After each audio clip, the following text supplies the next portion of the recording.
been walking with my face turned to the sun.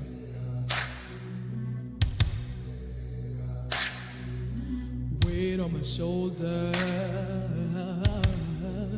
a bullet in my gun. Oh, I got eyes at the back of my head, just in case I have to run. I do what I can when I can, while I can for my people. While the clouds roll back and the stars fill the night, that's when I'm gonna stand up, take my people with me. Together we are going to a brand new home, far across the river. Can you hear freedom calling, calling me to answer? Gonna keep on keeping on. I can feel it in my bones.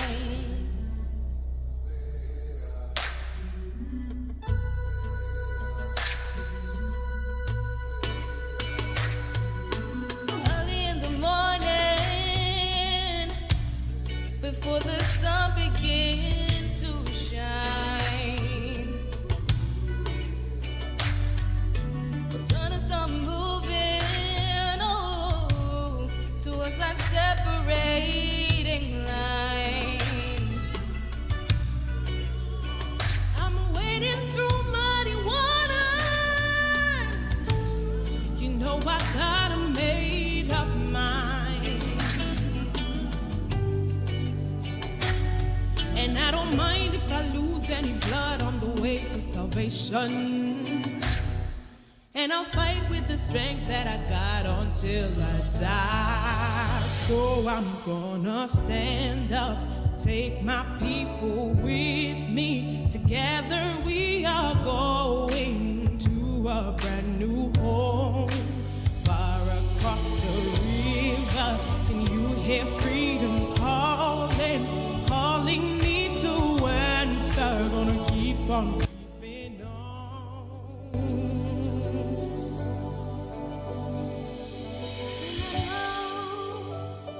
What's around the bend might be hard to face 'cause I'm alone, and I just might fail, but Lord knows I tried. Sure as stars fill up the sky. Stand, take my people with me. We are going home. River, you hear freedom calling to answer. Keep on keeping on. Stand, take my people with me. We are going far across the river. Calling me. I'm gonna keep on keeping, so I'm gonna take my people with me. We are going far across the river. Calling me, calling me. I can feel it in my bones.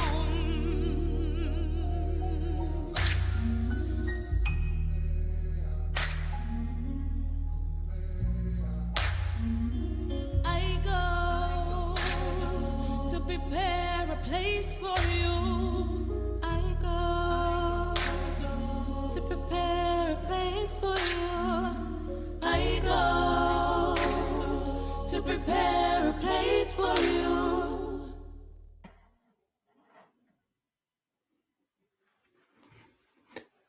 Welcome to the Black Further Education Leadership Group's inaugural event.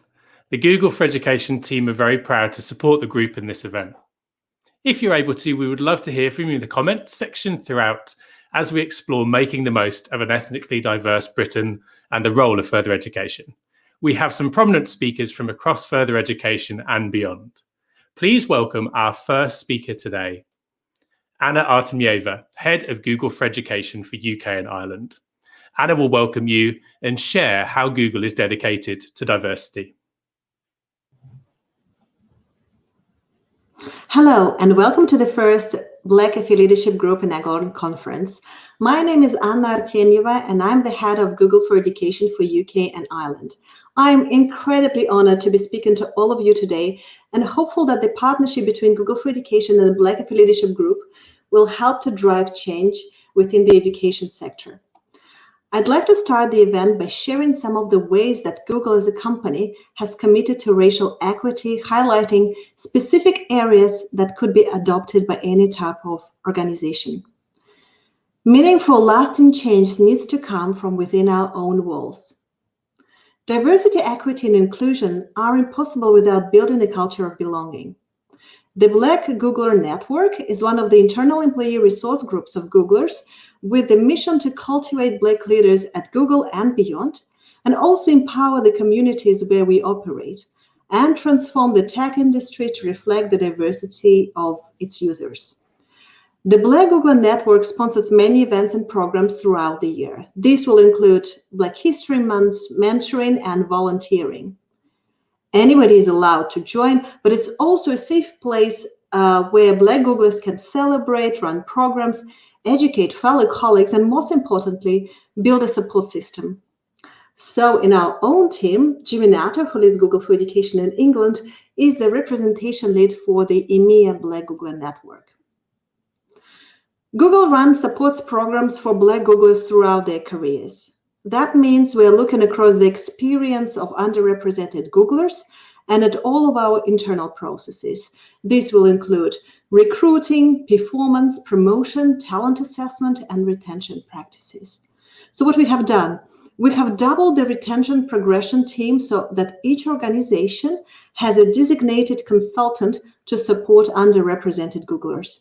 And we plan to triple our investment in this program by the end of the next year. We also talk a lot about it. To continue the conversation on racial equity, the Google Internal Diversity, Equity, and Inclusion Council has launched a new speaker series with the industry leaders and experts from all across Europe, Middle East, and Africa, who will speak about their own experiences with racial justice. This is done to localize the conversation on racial equity and also to increase our understanding of the region's unique history.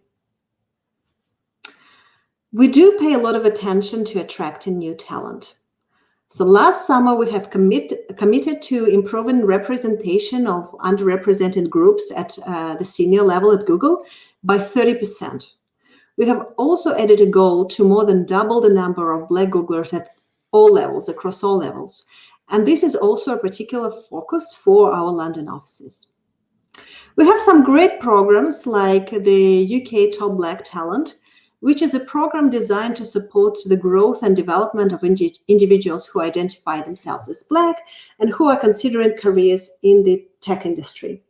This program has been running since 2012, so almost 10 years, and has grown from strength to strength each year.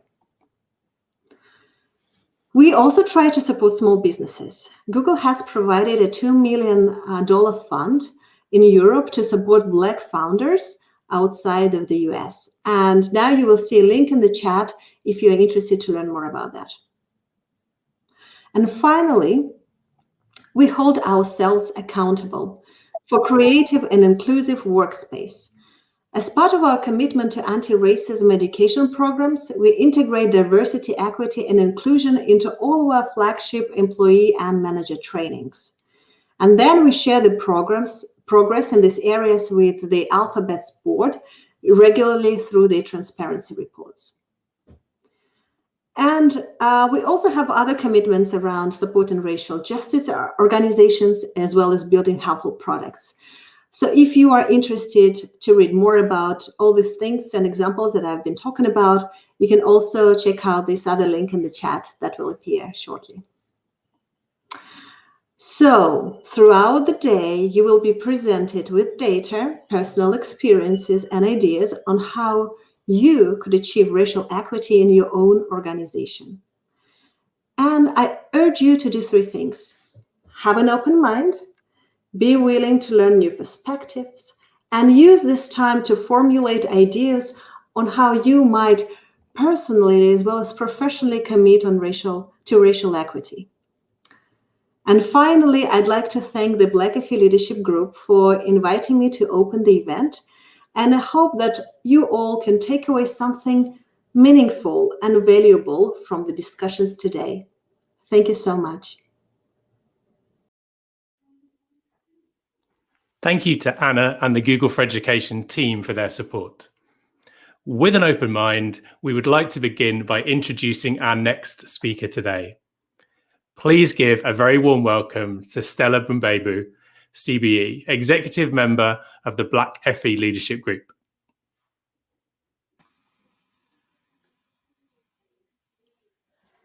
Thank you so much, Anna, for opening our conference, and thank you for sharing such inspiring and practical examples of how Google for Education is working out its commitment to racial equity. I'm confident that the partnership between the Black Further Education Leadership Group, BFELG, and Google for Education will be a major catalyst for change in the education sector, just as you stated. My name is Stella Mbubebu, and I'm one of the co-founders and an executive member of the BFELG, working in a voluntary capacity. On behalf of the executive and all the members of the BFELG, I welcome everyone here to our inaugural conference, Making the Most of an Ethnically Diverse Britain, the Role of Further Education. I'm so pleased to see so many stakeholders and delegates from across the UK and beyond, the FE system and community. We've got policymakers here, membership professional bodies, regulators, the National Union for Students Higher Education, CEOs, principals, senior leaders, awarding and assessment organisations, our members, and so many of our allies, friends and supporters, without whom we would not have achieved so much in such a short space of time, in just 7 months of our existence. Now, I would like to take you on a short journey, a minor retrospective, if you will. This time last year, February 2020, late winter, COVID-19 was sort of a distant phenomenon, a faraway virus, something that happened to other people. George Floyd was alive and going about his business with friends and family. Systemic racism was simmering along, sometimes boiling over around the world, even in the UK and further education. The Black FE Leadership Group did not exist. Fast forward to today, February 23rd, 2021, barely 1 year later, there is a sense that things in our world will never be the same again. There are 4 things to note in this retrospective.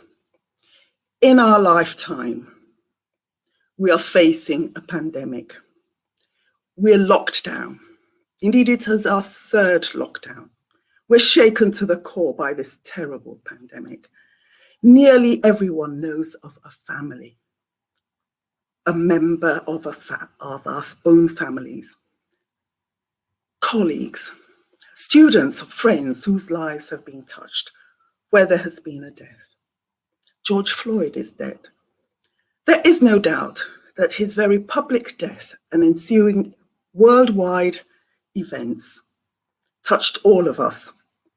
It certainly reinvigorated the Black FE voice, which had been lacking nationally. Brexit is now a reality. We have left the European Union. Fourthly, amidst concerns about the impact of COVID-19 and other factors on Black students' progress and the lack of representation of Black staff in senior leadership positions, the BFELG UK was born as an activist, authentic, authoritative organisation. And it all began with a letter. In early August last year, we sent an open letter to address systemic racism in further education to our Prime Minister, our Secretary of State for Education, funders of further education colleges, regulatory bodies, and further education membership bodies. The letter incorporated a solutions-focused 10-point plan, and the letter garnered much interest and activity from the media and has generated widespread support and activity as well from within the FE sector.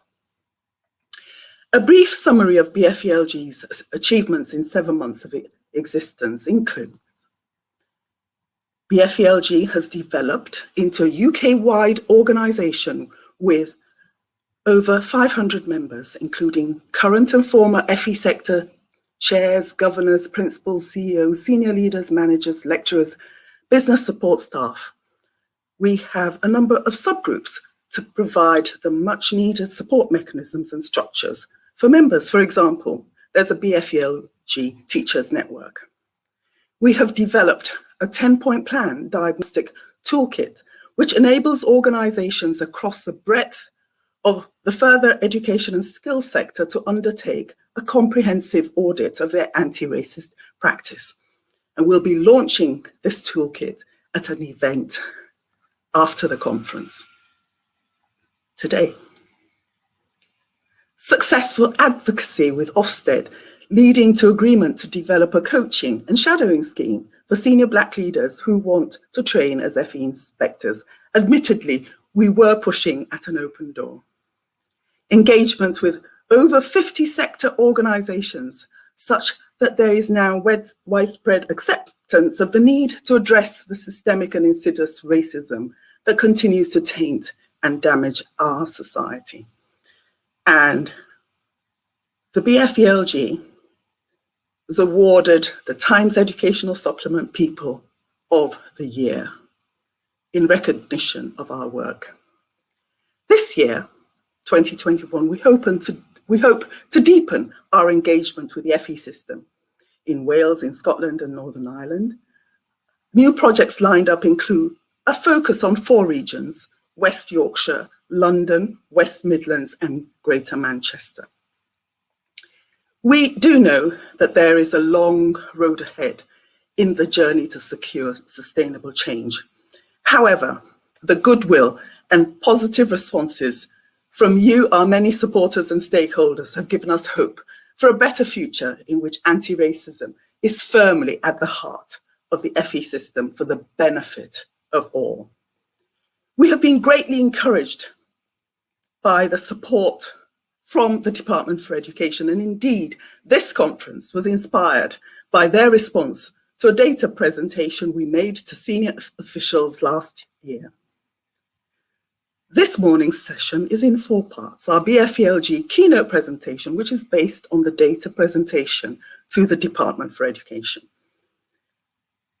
This will be followed by a panel discussion of the presentation with an opportunity for all of you to ask questions. Please use the chat box. There'll be 6 roundtables following in breakout rooms to discuss the keynote presentation and recommendations and to input ideas. The roundtables will be chaired by senior sector leaders. And then there will be a plenary where the chairs will feed back the main points from the roundtable. After a quick lunch, the afternoon session is in 3 parts. First, keynote presentations will explore the disproportionate impact of COVID-19, digital exclusion and data poverty on Black communities. One of the presentations draws from a GISC report, which will be available exclusively to delegates to this conference ahead of publication. Thank you so much, GISC. Second, there'll be questions, answers, suggestions. Thirdly, there will be a provocation to close. The entire day will be powered by our partners Google for Education and compared by our BFELG member, Rosemary Campbell-Stevens, all the way from her home in the sunny Caribbean. Rosemary is a veteran, inspirational educator who embraces the label disruptor. Her breadth of experience is international. Do use the chat box function and our social media handle throughout the day to share your suggestions and comments. The hashtag for the conference will be in the chat box as well. Thank you for listening. And once again, warm welcome to the BFELG Inaugural Conference. Thank you, Stella. We are now privileged to have a few words of support from a very special guest, Sir Kenneth Alisa, Lord Lieutenant of Greater London. Good morning. Each person's journey from talent to fulfillment can be compared with water flowing through a leaky pipe. Although some liquid makes it all the way to the end, much doesn't, and success or failure is a matter of chance. As educators, you know that prenatal conditions, disruptive home lives, negative peer pressures, low aspirations, low self-confidence, poor health, and a multitude of other circumstances are the leaks which reduce the chances of your students making it through that pipe and fulfilling their potential. As educators, you also know that your role isn't as passive observers, but rather as active plumbers, patching over my metaphorical leaks and increasing the successful flow of talent from cradle to career. As a businessman, I know that every drop of wasted talent isn't just a question of social injustice for the individuals concerned, it also weakens our nation's ability to survive and prosper in an increasingly competitive world. And when I say increasingly competitive, I'm thinking of the economic impact of COVID plus Brexit, amplified by the depressingly selfish foreign policies being adopted by countries around the world. Today's conference is therefore well timed. The Black FE Leadership Group have investigated my metaphorical pipe and have made some fact-based discoveries about its nature and, more importantly, the preventability of its wasteful leakages. No cowboy plumbers these, the BFE Leadership Group will present you with the evidence you need to be able to help your students to improve their chances of travelling successfully through that pipe for their own satisfaction and for the benefit of the country at large. I wish you all the very best in your exploration of strategies to eliminate the destructive consequences of my leaking pipe. Enjoy. It is an honour to have the support and wise words of the Queen's representative in London. We would now like to introduce you to our keynote speakers today. Amajit Bassi and Robin Landman, who are executive members of the Black FE Leadership Group. Amajit and Robin will provide the background to the initiative and proposals for a way forward.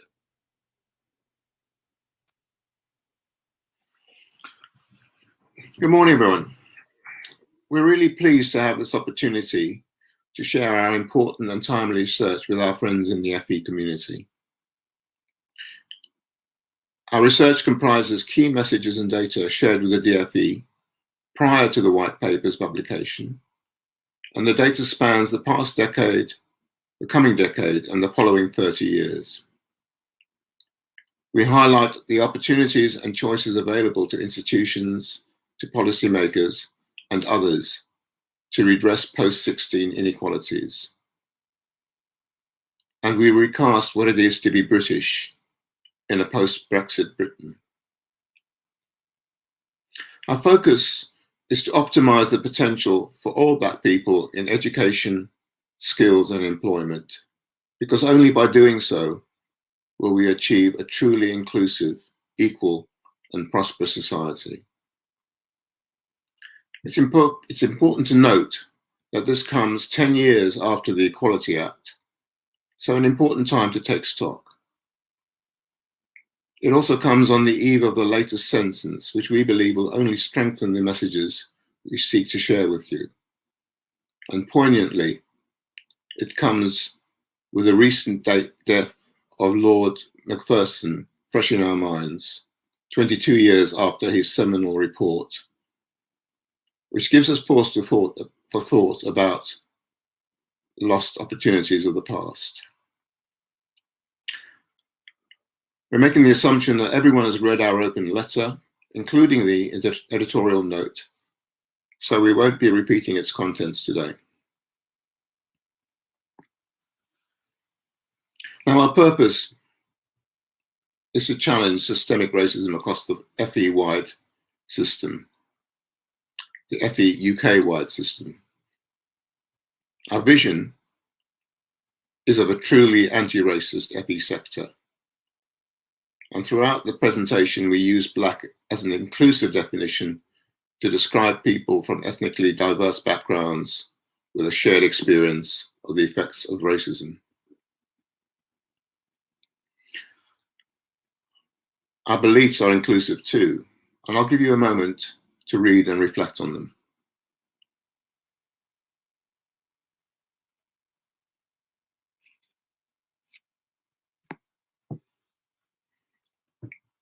Our presentation will identify the current contribution made by Black communities to UK PLC. And it will show how the UK must harness the full potential of Britain's Black communities. We'll share a longitudinal journey of Black students to show the pernicious endemic post-16 barriers they face. And we'll present the BFELG's key proposals for FE reform implementation. Now, Black people and communities and businesses make an important contribution to UK society, and this will only grow. And here are some key facts about our contribution. 300 billion per annum in purchasing power, 25 billion a year towards UK's GVA. Black SMEs are more likely to innovate and export. Black young people account for 20% of those aged 24 or under now, and they'll account for 1 in 3 of that age group by 2051. Top quartile companies for racial and ethnic diversity are 36% more likely to have financial returns above their respective national industry medians. And that's the finding of the McKinsey report, Diversity Wins.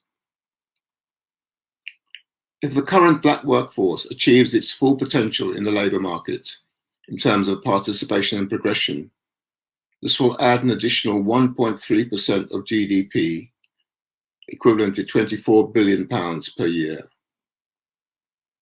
And at this point, I'll hand over to Amajit to explore the opportunities and challenges of a more ethnically diverse Britain. Thanks, Robin. And given Robin's baseline, let's explore together what a more ethnically diverse Britain looks like in the context of young people, labour markets, and regions across the UK.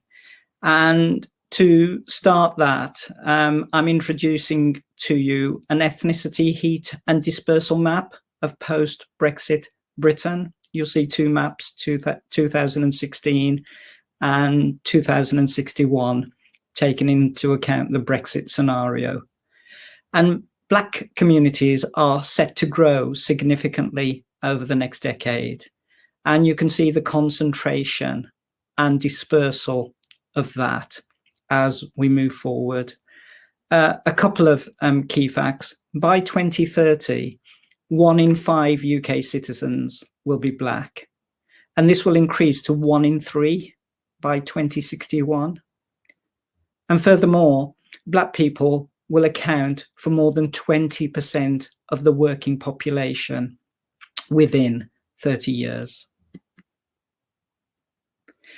And that expansion will also see the expansion of majority minority cities and towns. That will lead to a greater concentration around the larger conurbations, and particularly great implications for combined authorities. And within that, there'll be increased dispersal in areas hitherto that have not been so diverse. And most significantly, it's happening now. And you can see a list of the top 10 cities, towns, where that majority minority composition is emerging. And this graph identifies the population changes, which is driving that expansion in the ethnic population. So this shows the growth in ethnic groups from 2000 to 2050. It's driven by a growth in young Black groups and those of mixed heritage, and significantly by higher fertility rates, and most important to emphasize, not by increased immigration. And these trajectories and implications, I hope, are self-explanatory for us as policymakers, as providers, as organizations invested in post-16 education and skills. So the implications for education, for employment, for public services, for comparative income and wealth, alongside the respective fiscal contributions to UK PLC, are obvious. The UK population will be driven by an unprecedented growth in young Black people, especially the growth of ethnically diverse 16 to 18-year-olds during this decade. So from 2020 to 2028, this graph identifies that whilst all 16 to 18-year-olds will expand by 17%, the growth in Black students will be nearly a quarter, 23%.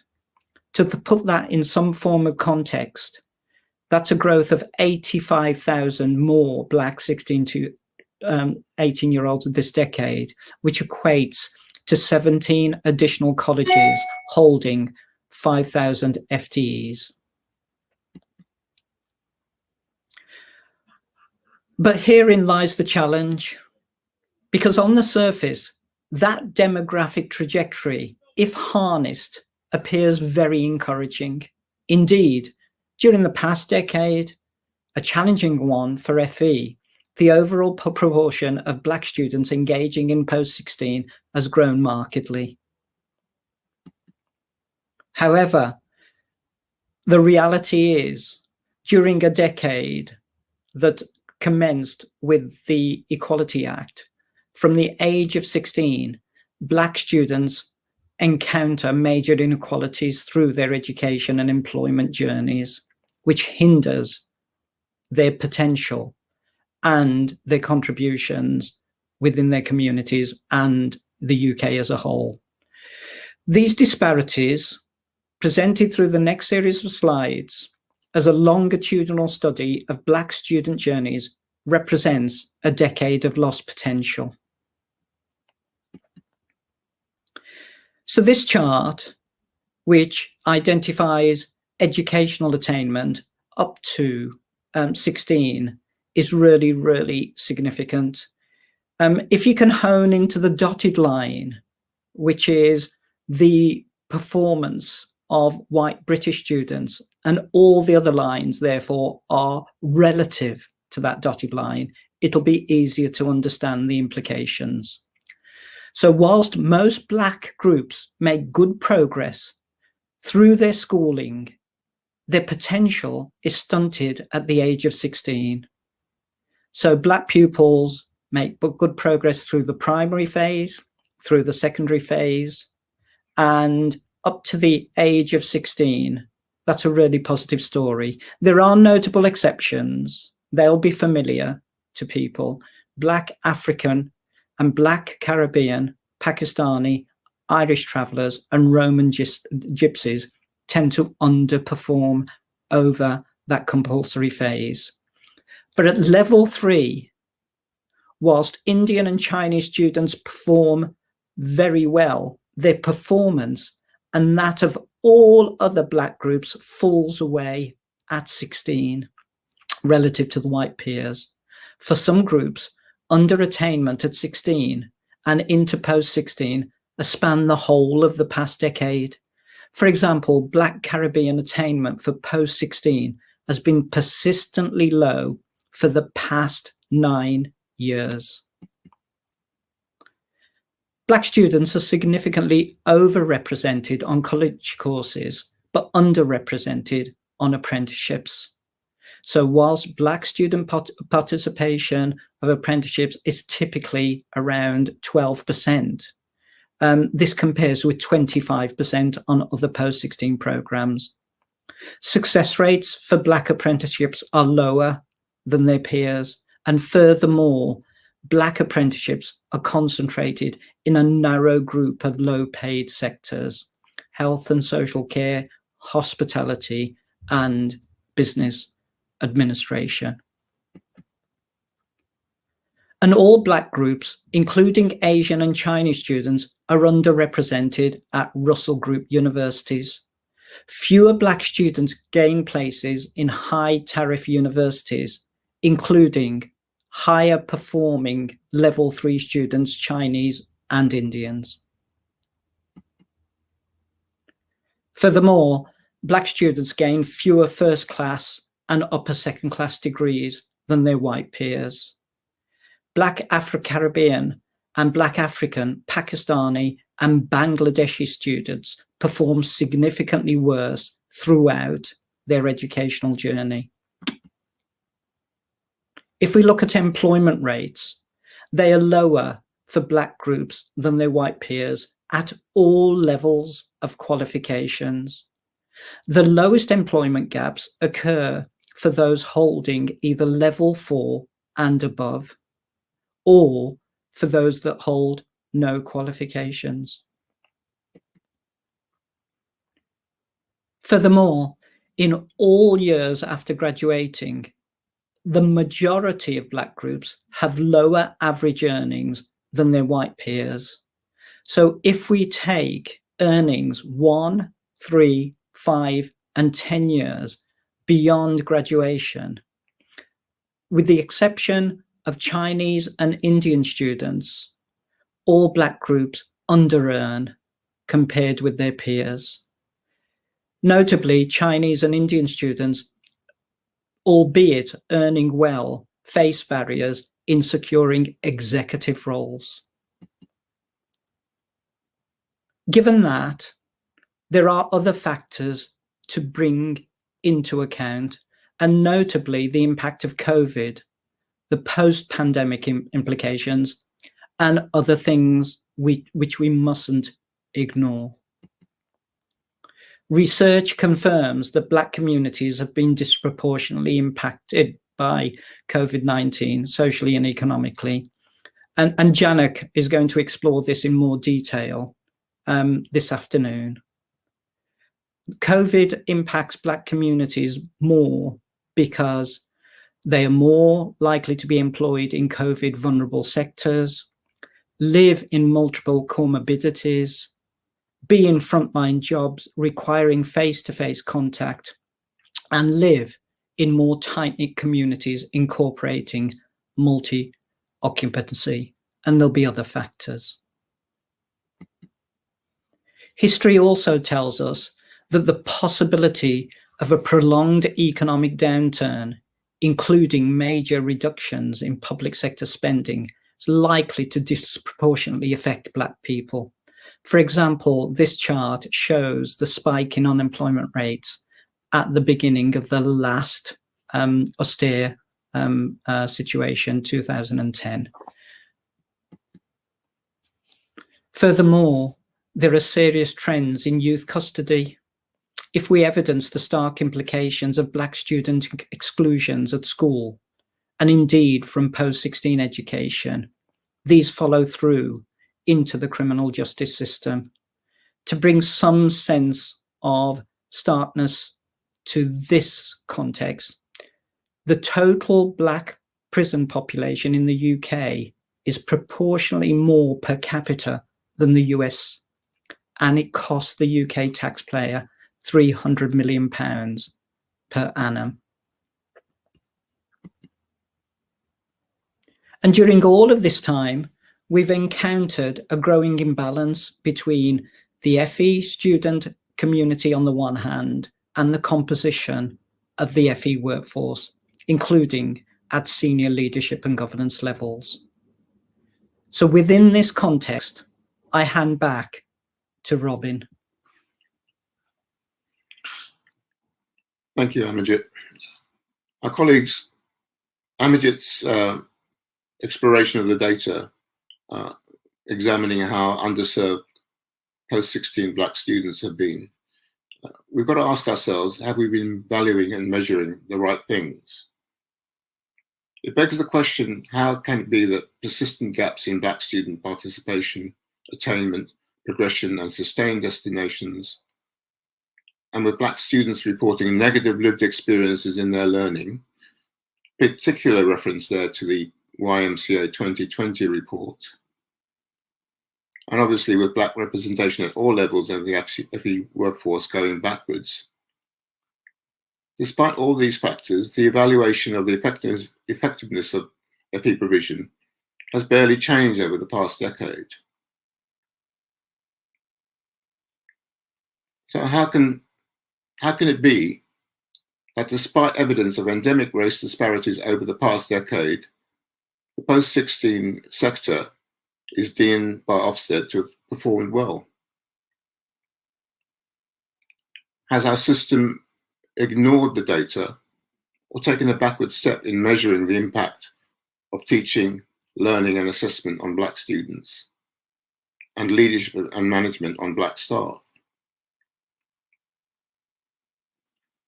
We have to ask ourselves, is this the direct effect of removing a limiting grade for equality and diversity within Ofsted's inspection framework? Has the FE system and sector leadership merely paid lip service to their responsibilities for ensuring race equality? As we seek to implement FE reform, is there a real recognition that a deep culture change is required to redress the inequities that have been allowed to persist over the past decade? Hence, the potential of a lost decade.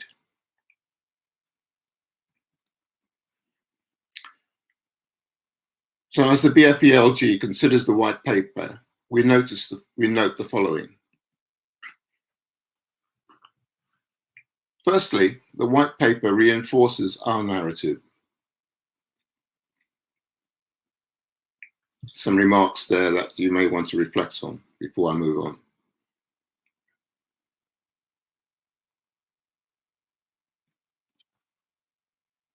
The white paper also contains some potentially helpful proposals, with stress on the potentially.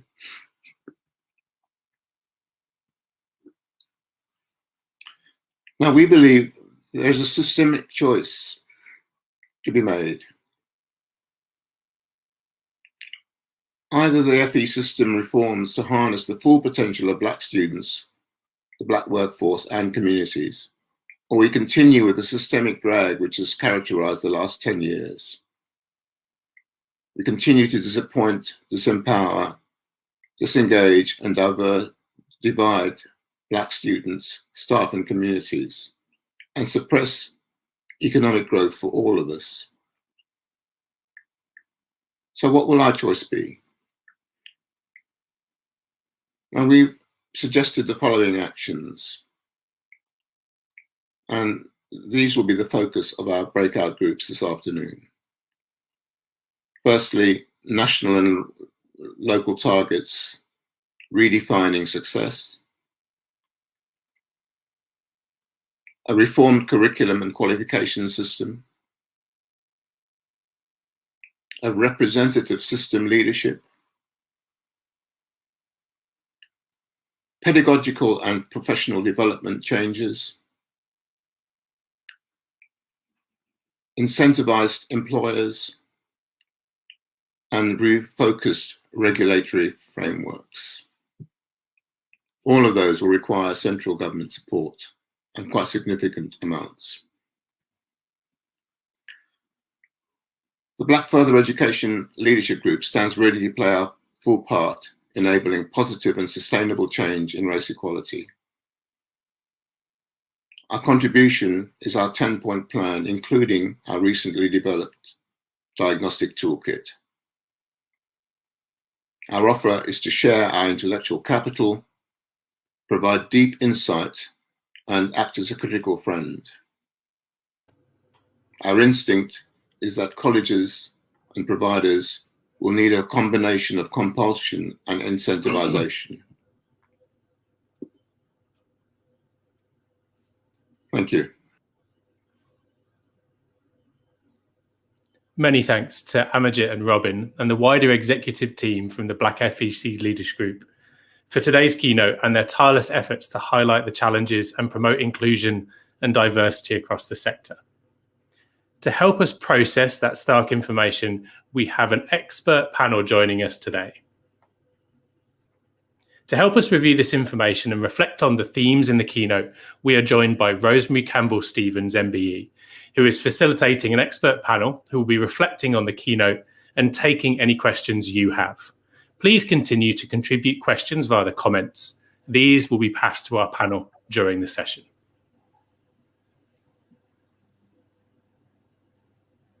Thank you very much indeed. And welcome to our panelists today.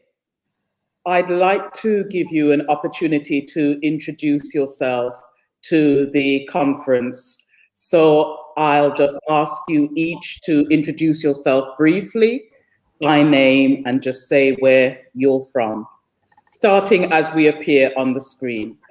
So Yestin, over to you. Borja, good morning. I'm hoping my technology is working. I'm Iestyn Davies, Chief Exec Officer of Colegau Cymru Colleges Wales. Denise? Good morning, everybody. My name is Denise Brown. I'm Principal and Chief Executive of Stoke-on-Trent College. Thank you. Shamini?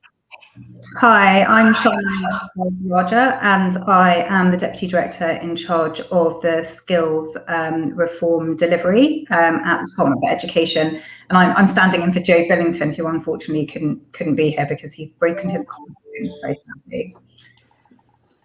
Oh dear. Thank you, Shamini. David? Good morning. I'm David Russell. I'm the Chief Executive of the ETF. And Anne? Good morning. I'm Anne Frank. I'm Chief Executive of the Chartered Management Institute. And last but certainly not least, Paul. Thank you, Rosemary. Good morning, colleagues. Paul Joyce, Deputy Director for FE and Skills at Ofsted. And a warm welcome to you all. I'm joining you from Jamaica and really hoping that the link continues to work. I have a few questions for you, and I'd like to start with Denise Brown. Denise, as one of the signatories to the Black FE Leadership Group's open letter to the Prime Minister and the Secretary of State for Education, and given your excellent track record in this area, where would you begin with the first proposal in that open letter, namely a radical revision of FE curricula and qualifications to reflect contemporary values, incorporating the importance of colonial history and its influence on society today? Denise. Rosemary, thank you so much for the question. I found the last presentation and input compelling in terms of this specific question. And I've got 9 touch points with the FE and skills system that I would look to have influence in terms of this radical transformation of curriculum and qualifications. And the first touch point for me would be the Department for Education. They're a voice to governments. They influence policy as well as implement policy. And we would need to see leadership from the Department for Education on this important issue. And I think in terms of the post-16 sector, it is fair to say that maybe that leadership has been found wanting.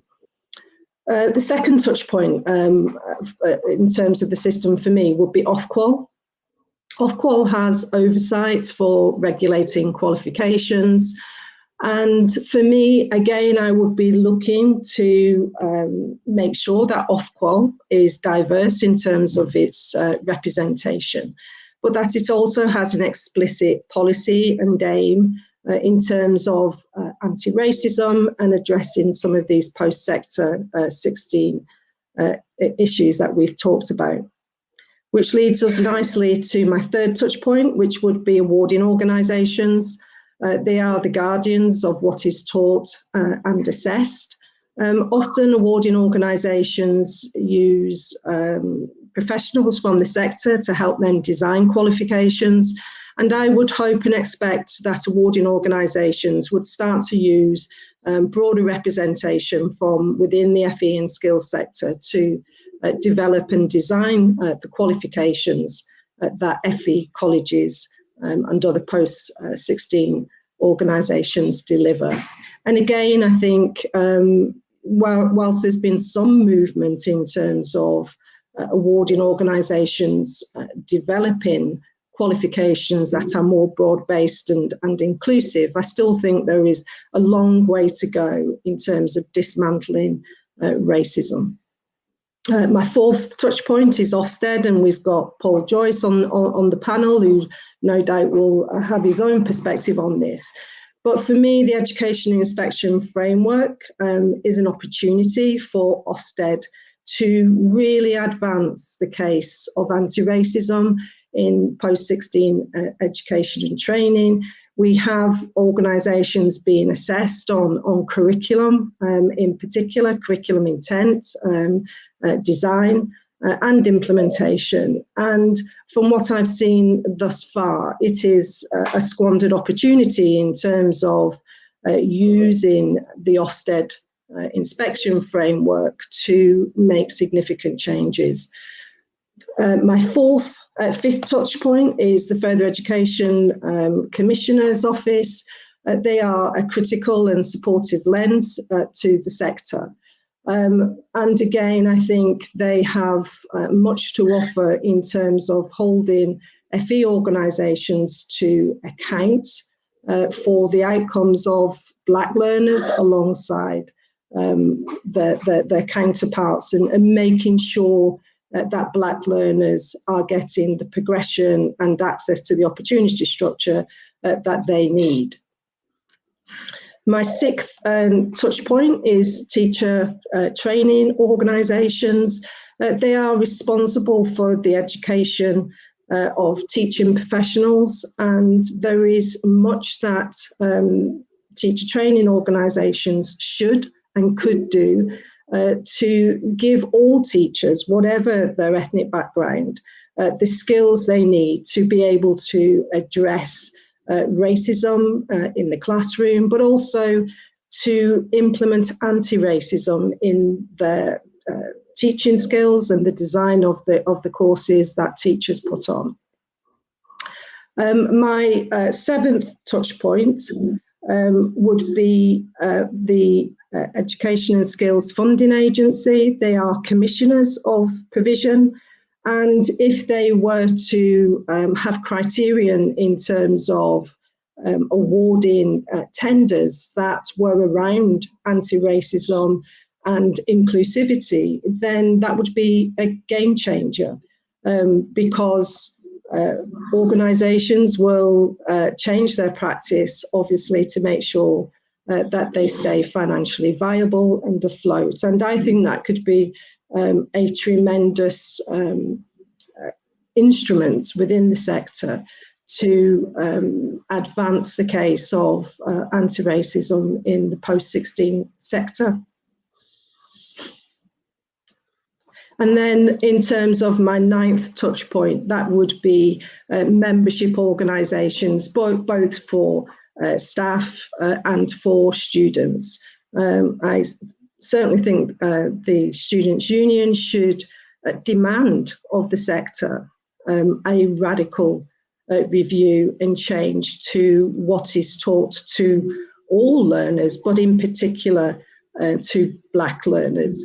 The data that was shared by Amajit and Robin, you could, I suppose, think about how better Black learners would perform if they were taught a curriculum that spoke to their experience, spoke to their strengths, and developed them as a person. So I think the students' unions have a big role to play. But so too do organisations like the Association of Colleges and the ETF, and we've got David Russell on the panel as well, and no doubt he will talk to this aspect. But they should also be demanding of government organisations that there needs to be a radical review and overhaul. Thank you very much indeed. That was excellent. A number of touch points there that I'm sure fellow panelists will take on board. So I would like now to move to Sharmini. I have three very brief questions for you, Sharmini. The first of which is, where are the trailblazer local areas where pilot improvement skills will be trialed? And are some of these areas ethnically diverse? The second question is, notwithstanding the dearth of data aggregated by ethnicity, what are the department's plans to ensure that BAME students can take advantage of these emerging opportunities? And finally, question number 3, what data on ethnicity will the department need to ensure that traditionally underserved groups of the kinds that we've heard about in the presentations so far are reached by the rollout of the Skills for Job white paper? And how will you be putting this on our employers' agenda? So 3 questions for you, Shamini. Great, thank you so much for those questions, and thank you for the really excellent presentation, Amajit and Robin, at the beginning. It was really informative. So on LSIPs, I can answer that quite quickly. As you all know, the white paper only came out last month, so we are still working on the detail of exactly which areas those will be. But I mean, I'm sure, as you can imagine, we are thinking really hard about having a really good spread of areas, because this is something we want to test. And in order to be able to test it well, we need to test it in different types of areas. So it's something we will certainly be considering. But those decisions haven't been made yet. And as soon as they are, you know, we will inform people within the sector about the process and the places that have been selected. On your second question on how do we make sure that we can support people from Black and ethnic minority backgrounds to access the opportunities in the white paper, I think the key here for us is that, you know, we are really determined to transform how we deliver skills in this country and to transform that for everybody. It's sort of central to the whole of the white paper that what we are doing is looking at individuals' experience and ensuring that everybody, wherever they live, whatever their background, whatever their sort of particular needs are, is able to access the training for jobs that can really lead to good outcomes for them. So sort of in terms of sort of practical things that we are doing to try and make that happen, we've got a huge emphasis on improving the qualifications that are available to people and making sure that those qualifications do lead people to good outcomes in all instances. And that's just incredibly important to everybody. But we know from data that it's even more important to people who are coming from less advantaged backgrounds. So that's really important. Another really big part of the white paper is better information. So, you know, people can't make good choices without the right information to support that. So, you know, letting people know about what opportunities are out there, but also what those opportunities lead to. So better information about wage return data and things like that is also critical to what we're doing. And then I guess, and this sort of leads into your third question, which is data. And I think, you know, as Amajit and Robin's presentation demonstrated, I just don't think we can understate the importance of gathering really good data here. And that is something we are absolutely committed to as we roll out the implementation of the policies here. So we are, you know, completely committed to sort of reviewing outcomes for the individual policies that we're putting in place. And we'll look at kind of participation and outcomes by local area and see how that matches up against the demographics of a particular area. And we will also, you know, keep looking at that data over time. It's not going to be a sort of one-off thing.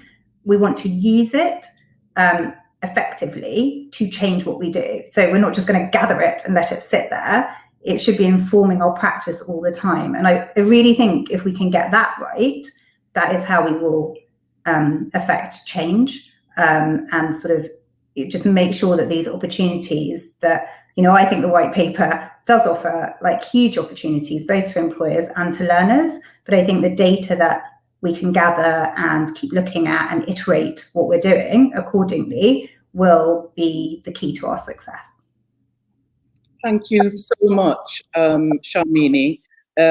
Really underlines the importance of this conference and the conference taking place when it does as regards the white paper. And thank you so much for for stepping in at short notice to cover for Joe. We do wish him well. Borada Yestin, I have two questions for you. What could colleges in England learn about the model of system leadership that colleges in Cymru have, in particular when addressing issues of equity? And the second question, Yestin, is if you had to choose one of the 10 proposals from the open letter from BFLG to Westminster, which would it be? Which proposal would it be? Okay, diolch yn fawr. Diolch yn fawr am y cyfle I barhau yn y cynadledd yma. Thank you for the opportunity to be part and to be of this conference. It's a real privilege. And yeah, I mean, how would you answer a question about what can England learn from Wales? That's a biggie, tell you what. But we'll try, okay? And I'll try to share with you some of our experiences at the moment of what's happening here in Wales. Colegau Cymru Colleges Wales, I like to think of ourselves as the smaller, perfectly formed version of AOC, working this side of Offa's Dyke. We work with the 13 FEIs. I think one of the things that enables us to look now in some depth at some of the challenges we face, which are not that different to those faced in the rest of the UK, is the fact we have a strong and resilient FE sector. The financial settlement is slowly improving. We have a clear understanding from the sector what our vision, role, and responsibility is. We know we are not schools. We're not trying to be kind of like mid-sized technical universities. We are proudly FE. We've got a hashtag, you know, we are FE. And that's what we're trying to do. And I think that confidence in our identity, supported by obviously devolved government that has full responsibility for education, up to 16 beyond, and indeed higher education policy, that gives us a context in which we can work to address some very difficult challenges that we face. Now, on the surface of it, challenges around ethnic diversity perhaps wouldn't be right up there. We know because of the nature of Wales, our more diverse in terms of ethnic communities are concentrated in southeast and slightly northeast Wales, and also around areas such as Swansea.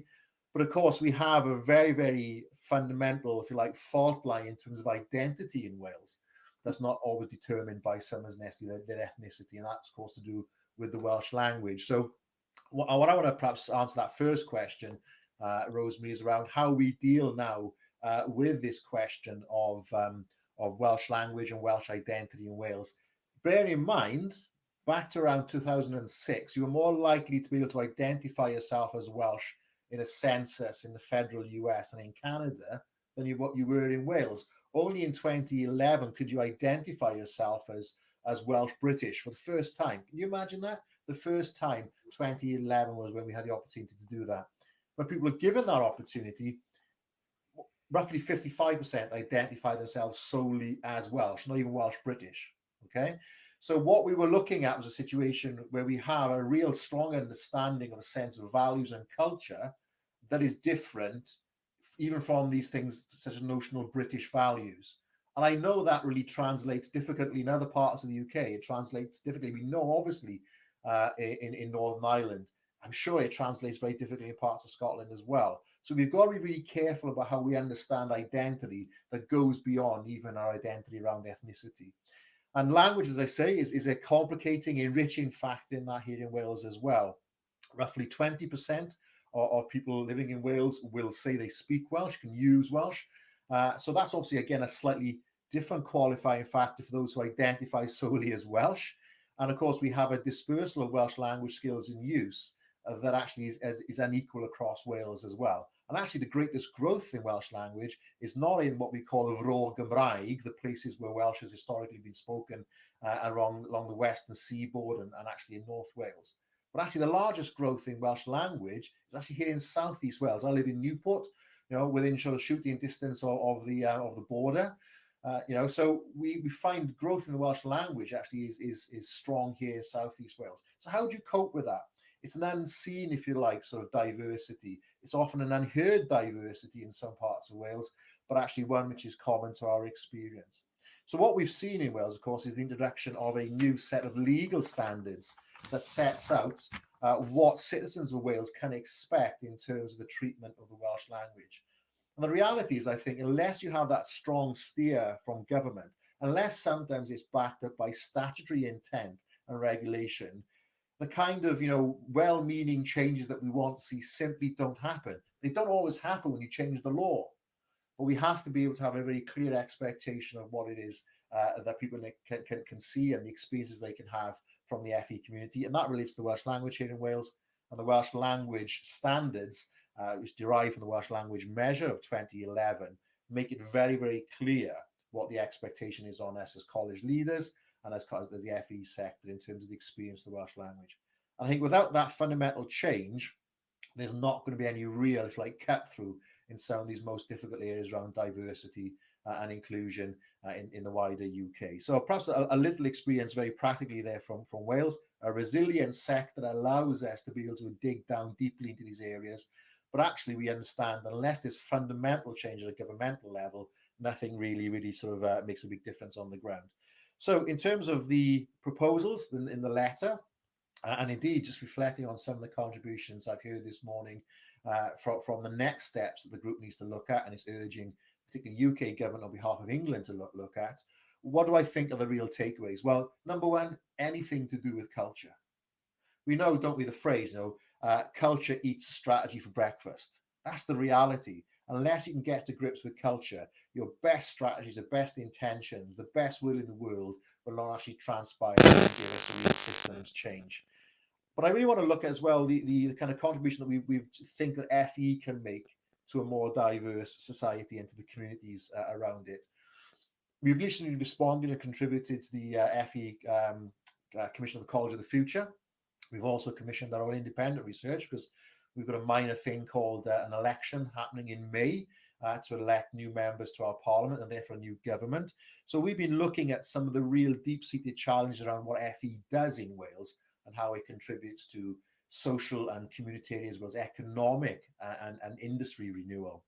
And what we've identified, of course, is that fundamental changes to our curriculum, without fundamental changes to our teaching and learning approach, and very importantly, because of the kind of system we have in post-secondary education here in the UK, unless we change qualifications, unless we think much more widely, involving much more use of transversal skills, but also hard transferable skills that can relate to a number of occupational classifications, unless we dig deep, redesign our curriculum, change our teaching offer, really sort of embolden and invigorate our learning experience, particularly around obviously assessment, we will not enable change in our communities and society. We will actually start to inhibit the kind of change that may be happening more widely unless as FEIs we really get to grip with these incredibly complex problems that we have around teaching, learning, and particularly assessment. Now, of course, the reality is college is normally a two-year experience. That's the normative experience of going to FE college. But it's an experience, as we all know, that lasts a lifetime. And we've got to make sure that lifetime experience is a good one for our learners and it really impacts and changes at all levels of society. Whether that diversity is obvious and clear and distinct, or whether, like some of the challenges we face around diversity in Wales, it's more hidden, we need to be agents for change in the FE sector. But we have to start and take responsibility for the issues that are on our agenda and the things that we can deal with. Thank you very much indeed, Iestyn, for that fulsome response. I'd like to now move on to Anne Franke. Anne, am I right that you're the author of Create a Gender Balanced Workplace? Am I right about that? I do hope so. Yes, I have it. So I have two questions for you. And having read your book, I know I'm looking forward to these answers. Question number one, what are the 5 benefits of having a more ethnically diverse C-suite? And question number 2, what can we learn from the progress on gender diversity about how we should approach increasing ethnic diversity?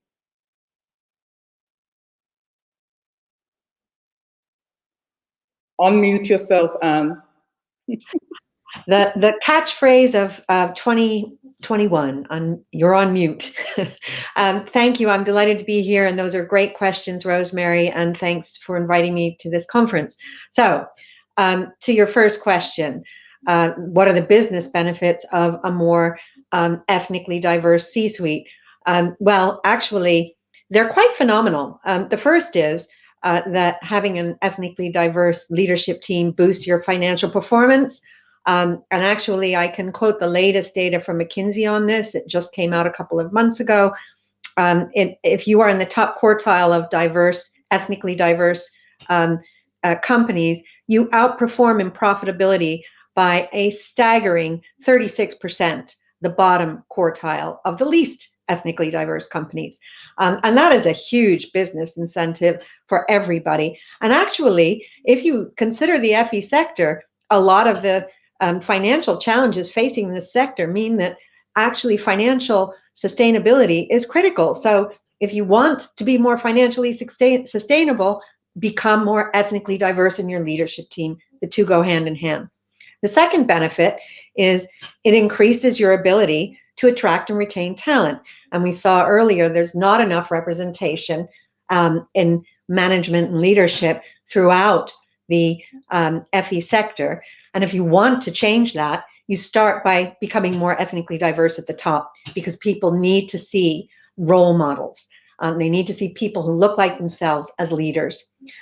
The third benefit, and we've heard culture, we heard from Yestin that culture does indeed eat strategy for breakfast. Ethnically diverse and inclusive cultures boost in authenticity, they boost trust, and they boost employee engagement. So that's another great reason. Fourth, and actually this is a huge opportunity that we saw from, again, the opening presentation. You've got a customer, if you look at your students as your customers, because ultimately they are. So you've got a 30% ethnicity in your customer base, but only 6% in your leadership base. That's a huge gap, and it's completely unacceptable. You're not representing your customer base, and you should be, because you will absolutely boost your brand if you do that. And again, I think part of the reinvention of FE is boosting the brand. And lastly, and there's evidence on this, you will make better decisions. And that's proven that ethnically diverse teams, and indeed diverse teams in general, make better decisions than teams of people that are all the same, and these are typically white and male teams. They make the poorest decisions, and they also up the risk. So if you look at the top 20 greatest corporate implosions since 2000, the main driver of those implosions has been groupthink, and that is really defined as a bunch of older white men sat around a table of similar backgrounds taking all the decisions. So if that's not a compelling argument for ethnic diversity, I don't know what is. Now, on your second question, actually all of those 5 benefits also apply to gender diversity. And there's better data on gender diversity than there is on ethnicity. And so there's so much that we can learn from gender diversity, but I'm going to focus on the one major point that I think is the enabler of this, and it has come up in people's conversations, and that is data. We have to get better at collecting data on ethnicity. It's absolutely vital to progress.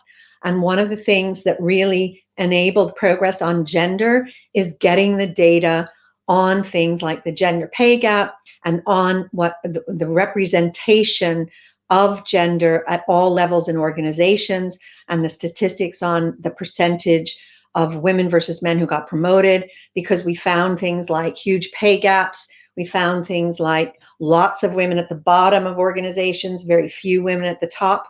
And we found things like men were 40% more likely to get promoted. Now we have to get similar data, robust data on ethnicity in order to make progress. We are huge advocates of instituting an ethnicity pay reporting. I actually worked with Shamini on gender pay gap reporting in the past, and I'm delighted to say that the government is reinstating it now, and I urge all companies to report by April 4th and not to take advantage of the grace period. We should introduce ethnicity pay gap reporting, and I would make, and this is a simple thing that many on this call could support, and I would make the receipt of any kind of government aid for any of the Build Back Better, and I know the FE leadership group, Black FE leadership group agrees with this. I would make data collection mandatory on the ethnicity and indeed the gender and indeed the disability of all of those learners and recipients, so that we can actually monitor who's getting what, and are we becoming more diverse, and are we actually promoting greater inclusion. So that's what I would say is the main learning. What gets managed, what gets measured gets managed, and what gets managed gets done. So thank you. Oh, thank you so much, Anne. Very, very clear, very, very straightforward, and really leads nicely into the next panelist and the question that I have to ask of Paul as Ofsted. And Paul, I'm an ex Ofsted. I describe myself as a reluctant Ofsted inspector within school sector many, many, many moons ago.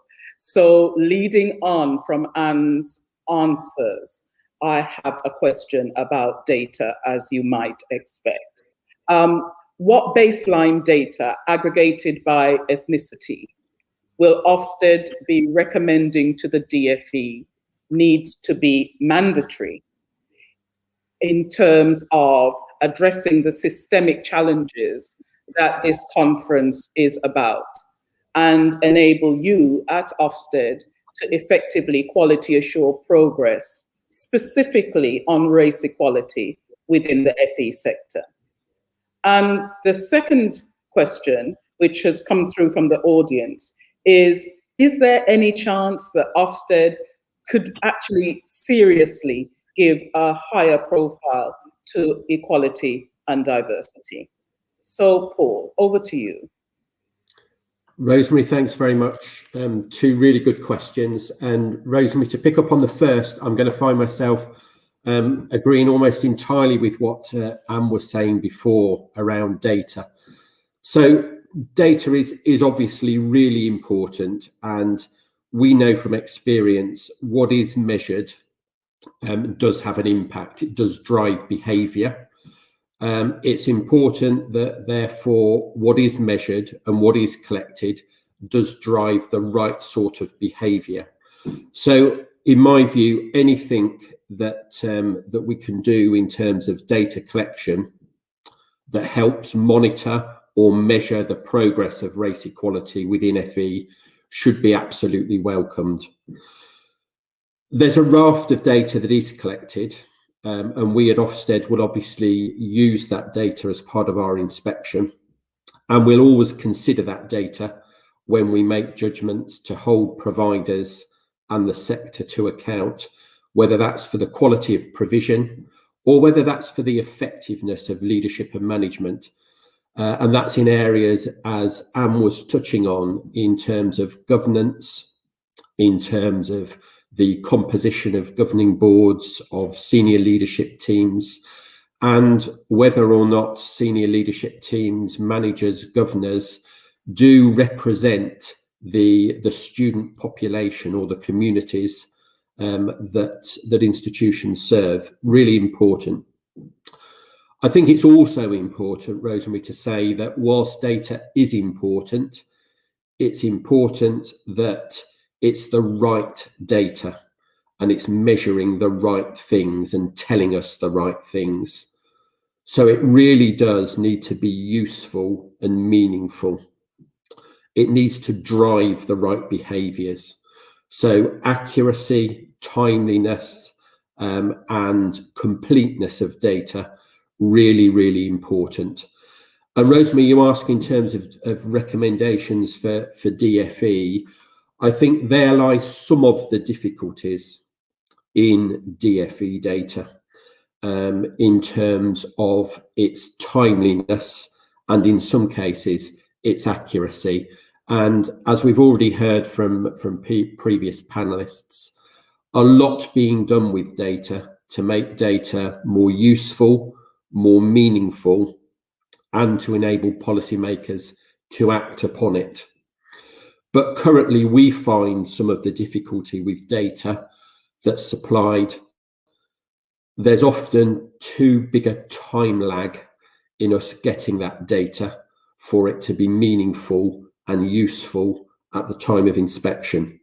So that's one of the timeliness issues that I think could improve.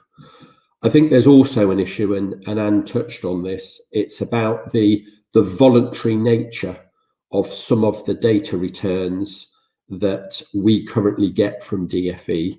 So voluntary data terms in terms of staffing composition, in terms of some of the rather blunt instruments around retention and achievement rates for students, participation rates, they're not always helpful. They're certainly not helpful if they're not complete in terms of staff and student composition. So I think anything that we can do to promote collecting the right data, collecting it in its totality so it's complete, and producing that in as timely a manner as possible should be encouraged. And I've been really encouraged that the BFLG are working quite closely with the DFE and ESFA on identifying what some of those specific data asks should be and what some of that information that should be collected. Rosemary, I talked a little bit about the limitations of data, and certainly, as I know you'll be aware from your experience as a schools inspector, albeit some time ago, I understand, Rosemary, data does play an important role in inspection. But certainly with the introduction of the education inspection framework, whilst data will always be used by inspectors and is important, it will always be part of the picture for us. Some of the difficulties, particularly in FE, being a relatively small sector, national data sets sometimes can be unhelpful when you're looking at providers in a locality that's very different to the national picture. So often looking at similar institutions or data for similar institutions rather than the national picture, where a local area can look very different, would also be useful. And we're particularly keen on looking at the context and individual circumstances and looking at data within that light. So data will never be the be-all and end-all of our inspections. And Rosemary, that brings me really to your second point about equality and diversity in inspection. And we certainly seek to ensure that equality and diversity is well evaluated through inspection, and our focus on individual student experience and on the curriculum rather than on or not necessarily wholly on the outcomes is something that we've moved towards. Rosemary, is there more we can do? Yes, there is. We obviously need to continue to look at equality and diversity, how we evaluate it and what we do. And yes, we could do things better. And as panelists have said before, we and other institutions and organisations should always seek to do so. Thank you so much. Thank you so much, David. That was, sorry, I've changed your name, Paul. Thank you, Paul, for that fulsome answer. And what I particularly like is your honesty, your honesty about what is needed in terms of data, and what is actually unhelpful or not as helpful as we might expect in terms of data. It isn't the be all and end all. but it is very, very important in the picture. So I really appreciate, and I'm sure that the audience appreciates, that fulsome answer from you, Paul. David, I'd like to move to you as our final panelist. And I have a question or two that is pretty close to my heart, actually. I've been busy looking at the suite of leadership programs provided by the Further Education and Training Sector's Leadership Hub. And they appear to follow a similar pattern to when I used to work for the National College for School Leadership, or indeed the current work that I'm doing with this staff college that trains directors of children's services. And that is that there is a diversity in leadership program, and I am presuming that that's aimed at BAME aspiring leaders. But you also, of course, have your other suite of leadership programs, including Principals and CEOs program, or the Preparing for CEO program. And that, again, I presume is open to everyone. My concern, David, is that the programs aimed at everyone do not refer, as far as I could see on your website, to diversity at all in their content, or to the kind of cultural competence that all leaders will need to address systemic racism, or indeed any other forms of inequality. So, on reflection, what's wrong with this picture? Okay, thank you. Well, that's a very specific question about our programs, which I'm happy to answer. But if we've only got a few minutes, I want to zoom out to the really big picture first. And I just have to respond to the data that Amarjit and Robin presented, because it's just so powerful. You know, there's something really important here to say about education policy.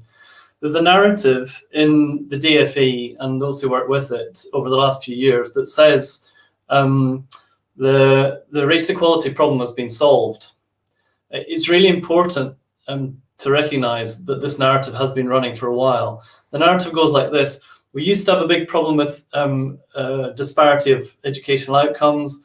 It was all about the inner city and the problems of the inner city. London was the lagging region. Places like Birmingham were in a bad place, and so on. That's all being turned on its head. London is now the top performing area, largely to do with the positive impact of immigration, but lots of other things. Inner city is no longer the problem. There are now two problems, the narrative says. The geographical problem is the coastal strip. And if you look right from the northeast of England, right down the coast and along the south and up the west as well, this is where deprivation bites in terms of educational outcomes. That's the geographical issue. And in terms of other performance gaps, it's actually about socioeconomic group. It's about income. It's about poverty. And we need to close the gap between poor kids and the rest. That's how the narrative goes. And the data that Amarjit presented, I think, really blows a big hole in that narrative, really importantly, when he shows that dip at level 3.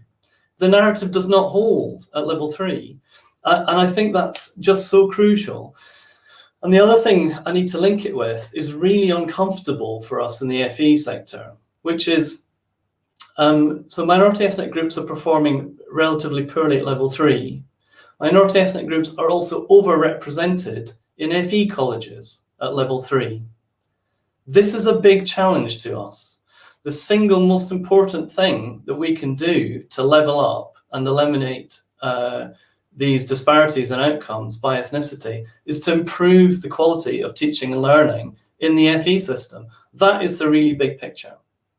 And that's what the ETF is most focused on. We're focused on outcomes for learners. Okay, start to zoom in. So what about workforce development? What about staff? Black and minority ethnic leaders are sorely underrepresented at top levels, and we know that that's been referred to already.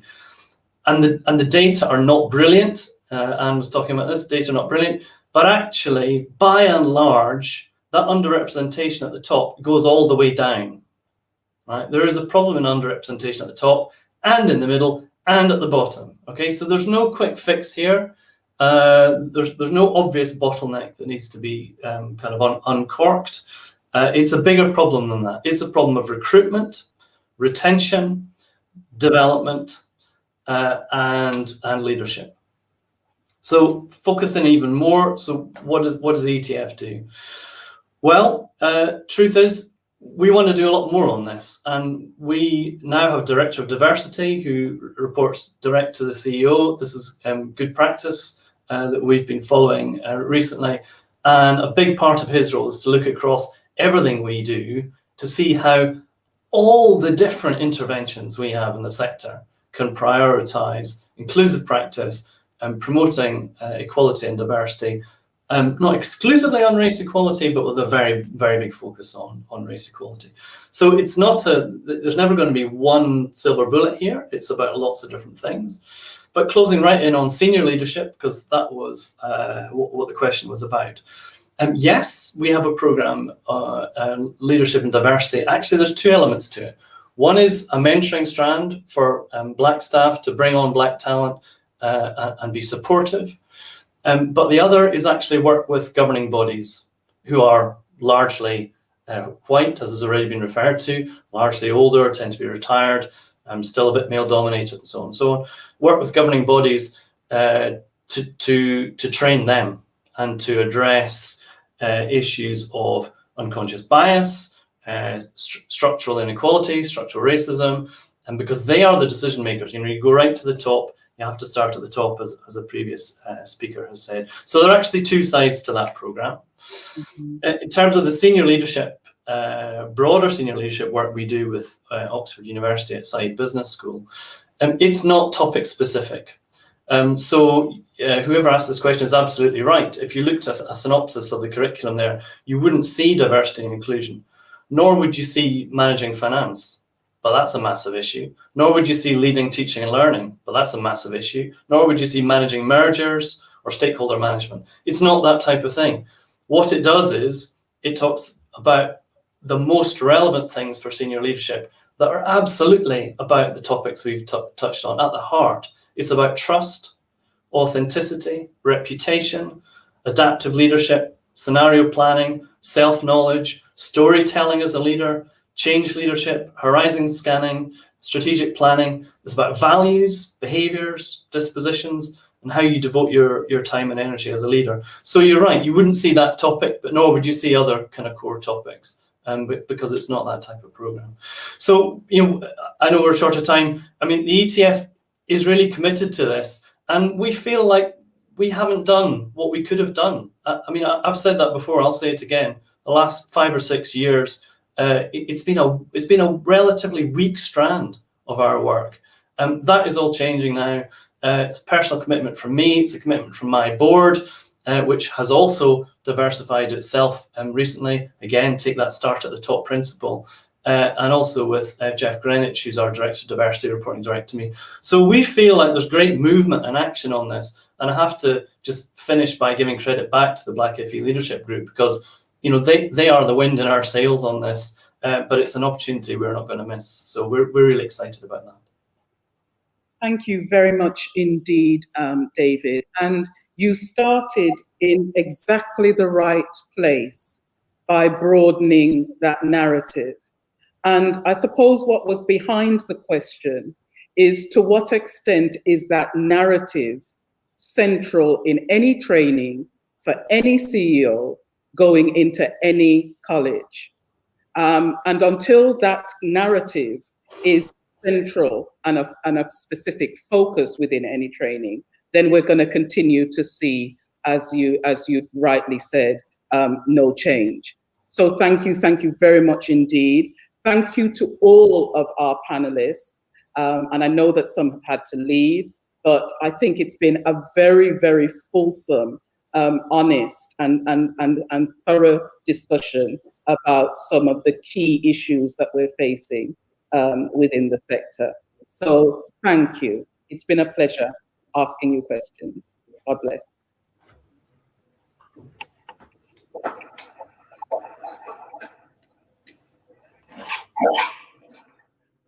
Many thanks to Rosemary and the esteemed panel for their time and for taking those questions. We are now going to take a short break and switch platforms into the roundtable discussions, which will begin at 11:40 a.m. The link that you can see on your screens now will allow you to join your chosen roundtable session. Some of you may have received a calendar invite as well. You can find out any extra information you need via the link that's displayed on the screen at the moment. And you will also see that the link has been posted in the comments where you can click on it directly. The roundtable sessions are facilitated on Google Meet. If you're accessing via a phone or tablet, you may need to install the app. Please take a few moments to stretch your legs, hydrate, and gather your thoughts before joining the roundtable sessions at 11:40. Your roundtable hosts will help you navigate back here afterwards for the plenary session. Thank you very much.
Welcome back, everybody. Thank you for your time in those really, really insightful discussions. We hope you found that discussion time really valuable, and it builds on your network to take on the challenges we have discussed already today.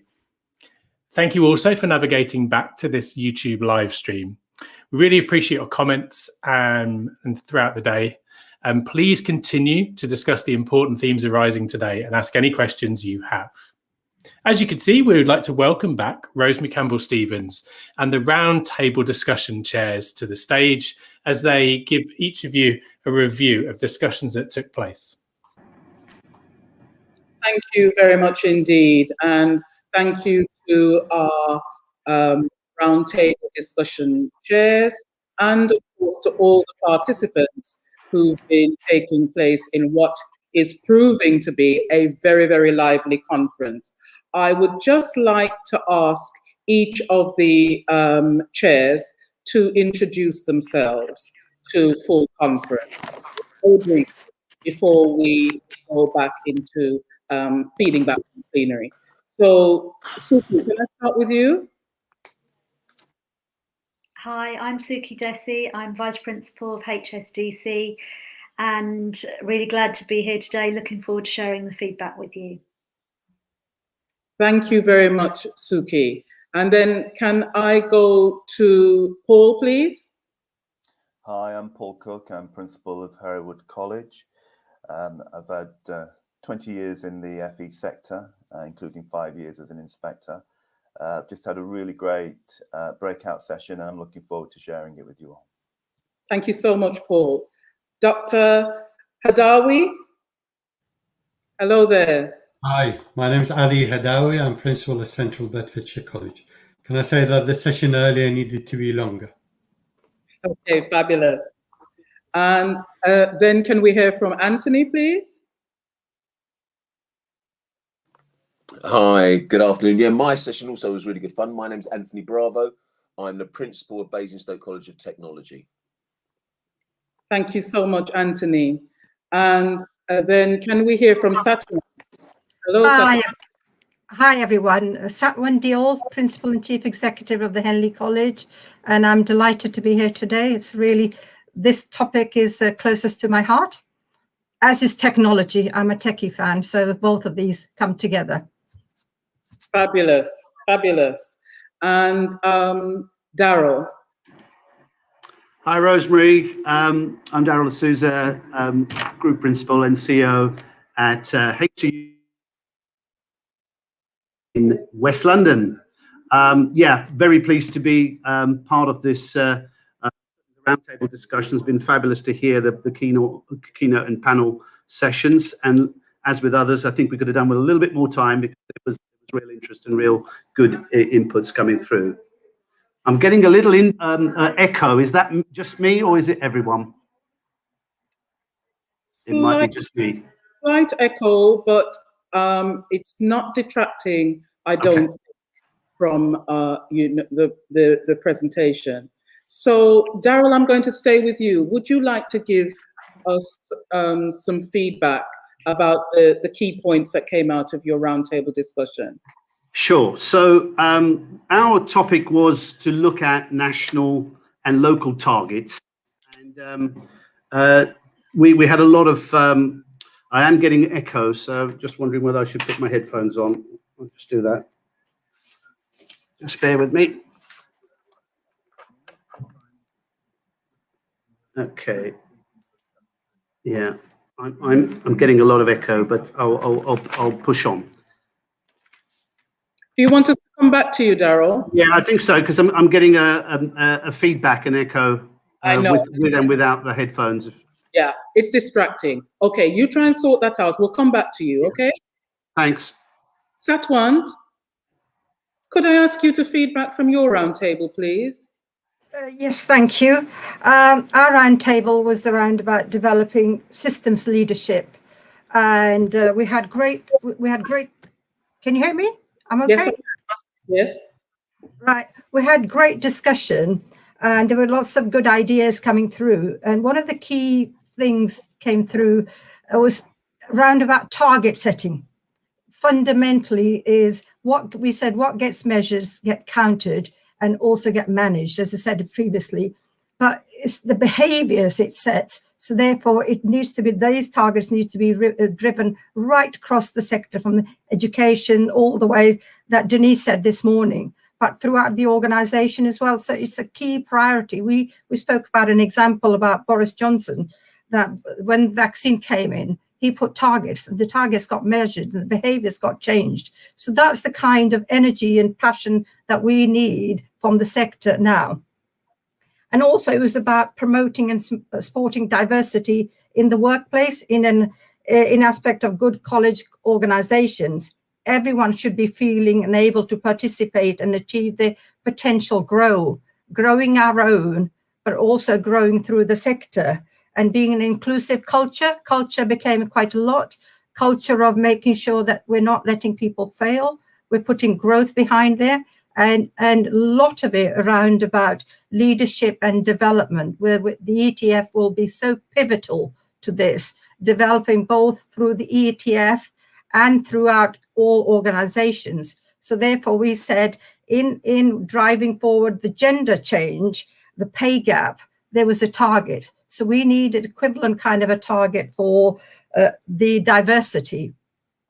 And some powerful dialogue came from a really good examples being shared in Liverpool City, where the whole Liverpool City is looking at the diversity. It's not just the college, but right across the from the city to the colleges to the schools. So having that joint up approach that was discussed, that's really innovative. And then again, starting in colleges, where do we start? At the board level. How diverse is our board? How inclusive is the board? How do we ensure that the recruitment policies and procedures in the colleges are right? So the good examples came across. Somebody spoke about making sure that there is a hidden process about no diversity enclosed. And so it's building on those kind of strategies, making sure that we have robust strategies in colleges itself. And there was a lot about developing our workforce, our future workforce, and our students, making sure that we're developing the students to develop the leaders as well. Developing the leaders, develop the students, so it's vice versa. And building a pipeline from everywhere in the organization, from teachers and from sports staff all the way up to the board level. So getting that right, there was a lot of discussion there. There is a time now, is making sure that we seize the opportunity now. There is also, some colleagues felt they needed help. Where do they go? Where the help? Where are the mechanism to support that? So there's a lot of learning to be done. So, but what we need is organizations to be there for us as well. Thank you very much indeed, Satwant. Daryl, can we move back to you now? Yes, thanks. Sorry about that. I think I had more than one feed operating. Thank you. So, as I said, our focus was on national and local targets, and we covered a lot of ground, but certainly opened up with data is nothing new. We have data. It's really what we do with it and what we intend it to show and what it should be telling us. So that was a good opener to just remind us. That said, I mean, keynote speakers had emphasized the decade of decline. I think that really struck home with me. And I think although we've had data, it's clearly not been sufficient to show us the creeping effect of the last 10 years and the level of decline. So sharpening up on really what we're looking at in a timely manner, I think is something that we agreed needs improving. The national context, certainly what we're looking at, I think will be important to start defining precisely. But more importantly as well, that when we look at local data and local targets, that these are in context. And I think, again, one of the panel speakers certainly mentioned the importance of contextualizing data to have comparisons. That said, linked to that, and Ofsted and the data that's being used and emphasized there were felt to be a very powerful lever for change. So an emphasis there. I think a couple of the examples of people in the session were that Ofsted possibly could be more sharp on accountability at leadership and management level on things such as the percentage of apprenticeships that are within the midst of the institution, and really what is being done to address the low percentages, if that indeed is the case, with the local employer population. In addition, there was a question about some of the data that was presented actually, and that, you know, did black youngsters do fine at secondary level? It perhaps maybe not representing that graph precisely. We understood the fall away at level 3, but there was certainly a feeling that pre-16 the divide starts there. So that might be something just to clarify for all. And also, just from published data, it was felt that pupil attainment, certainly from ethnicity point of view, is not highlighted enough, is buried, somewhat buried. And again, that individual had confirmed there was little focus on L&M issues relating to this area from the recent Ofsted inspection. So some points there. I think the general feeling was that using data to upturn the downward graph was something that everybody could really sign up to and really get action focused on. In addition, we sort of hinted at earlier that the DFE data can have a lot of lag in it, and therefore is not that conducive to helping to drive positive change. And so some levels of consistent points, both from DFE point of view, but also providers, and timescales that are much more precise and tight, I think would be beneficial. And that led us to questioning maybe some of the data entries within the ILR itself. Students have been known to be confused and actually find some of the questions that they have to answer offensive. So that's an area that I think could be worth looking at. And there were some offers there to share things that have been developed. In terms of college boards, I think there was a feeling that whatever the national data might be driving us, and time lags notwithstanding, local impact and what college boards, etc., need to agree are happening within their own midst. And also that would be something that doesn't need to be beholden on time lags and national data. They could be short, quick wins that are very relevant to your contextual situation, that I think was a helpful point to hear, I believe. On whether mandatory aspects of data should be pushed, there was general consensus of support for that. And in fact, a point of note that schools, you can pick up a school's website and have that type of data. There may be more still to come on that, but not so with colleges. It's rather silent on that. So I think time for that to change. The only other aspects I'd mention here, culture is important within an institution to drive change. And I think that's been sort of alluded to by Satwant. And with regard to being a bit careful with data driving behavior, because you may miss something in overall holistic terms. So I think that's just a guarded aspect. The ethnicity pay gap report, in the same way that we felt gender pay gap report has been very powerful, we can see driving both public visibility and accountability for change. And so we look forward to that. And the final thing, I asked the question at the end, just as a throwaway, where do regions with low representation of diversity have a part to play in all of this? And if so, what? And there was a resounding yes to that we don't live in such a small world that those regions and those individuals won't encounter the wider world. and there's a simple question of respect that's there. I thought the final note, Amajid's point about we all have an interest in this as UK PLC was a very powerful point to end on. So thank you for that. Sorry if I was a bit over the 4 minutes. Thank you very much indeed, Daryl. Very fulsome. Anthony, can we move to you, please? Unmute, Anthony. Unmute yourself.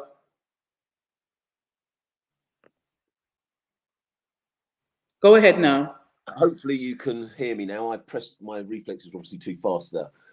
Yes. I was in what I thought was the best group because it was nothing to do with education, which was putting me out of my comfort zone, which was quite interesting.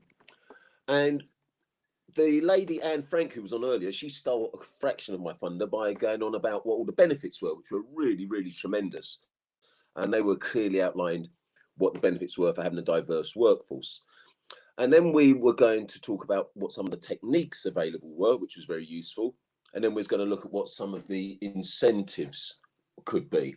And I assumed, wrongly, that it was really simple. The only thing that motivates business is money. All right. So the only way you could get businesses to do anything would be through either some form of financial incentive.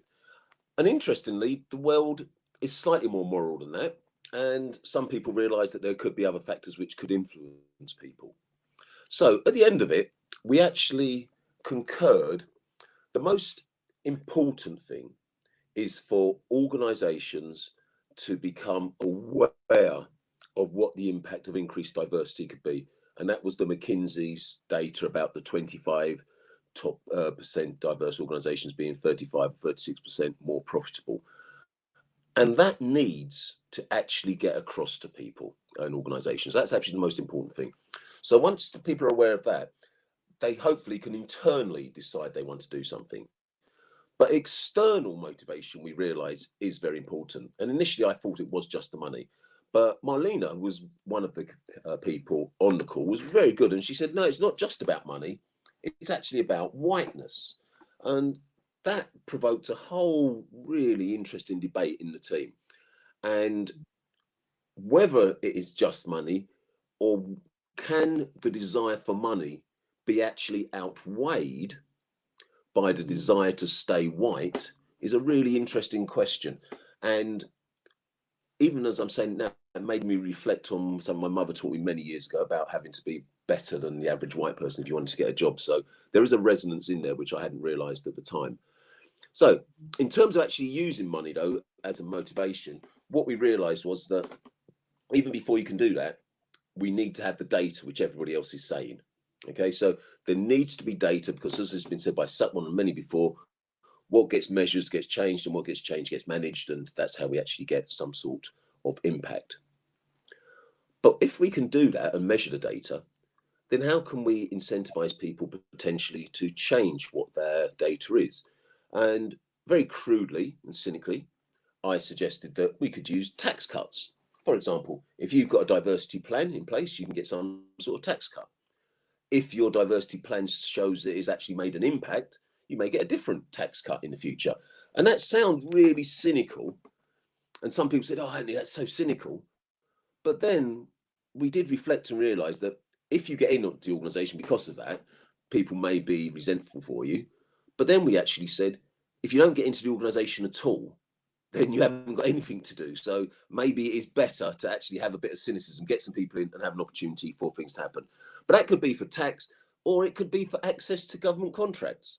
So for you to access a government contract, you need to have a clear, actionable diversity plan. So that was another suggestion. Another person came up with the idea of awards, obviously, and similar to IIP or recognition of diversity. That could be really, really important. And that could persuade people because many organizations can be influenced by their reputation they're going to give out. But then one of the other people on the call made a really interesting point about small businesses. And they sometimes need support. And that could be as much as providing, and this could work for all businesses, some of these characteristics, case studies, checklists, potentially consultancy, toolkits. All of these things will help any organisation to address the diversity agenda. But some of the smaller ones could well benefit from the colleges even offering them a recruitment service, because a number of colleges do that for SMEs. They'll actually recruit people either to jobs or to apprenticeship roles.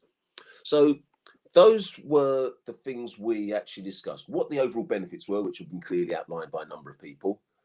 The fact that to influence something going on, it's either going to be on a personal level, where you as the boss decide, I want to make my company a better place, and you decide you want to do that, or on a financial level, where we decide we want to make the organisation more financially viable, and we take advantage of something such as the tax cuts or contract availability and things like that.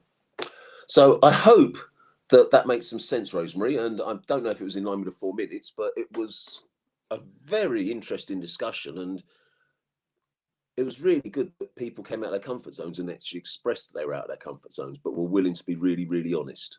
So that's what I've got to say. Thank you. Thank you, Anthony. Fantastic, fantastic feedback. I think there's a fine line sometimes between creativity and cynicism, by the way. So well done.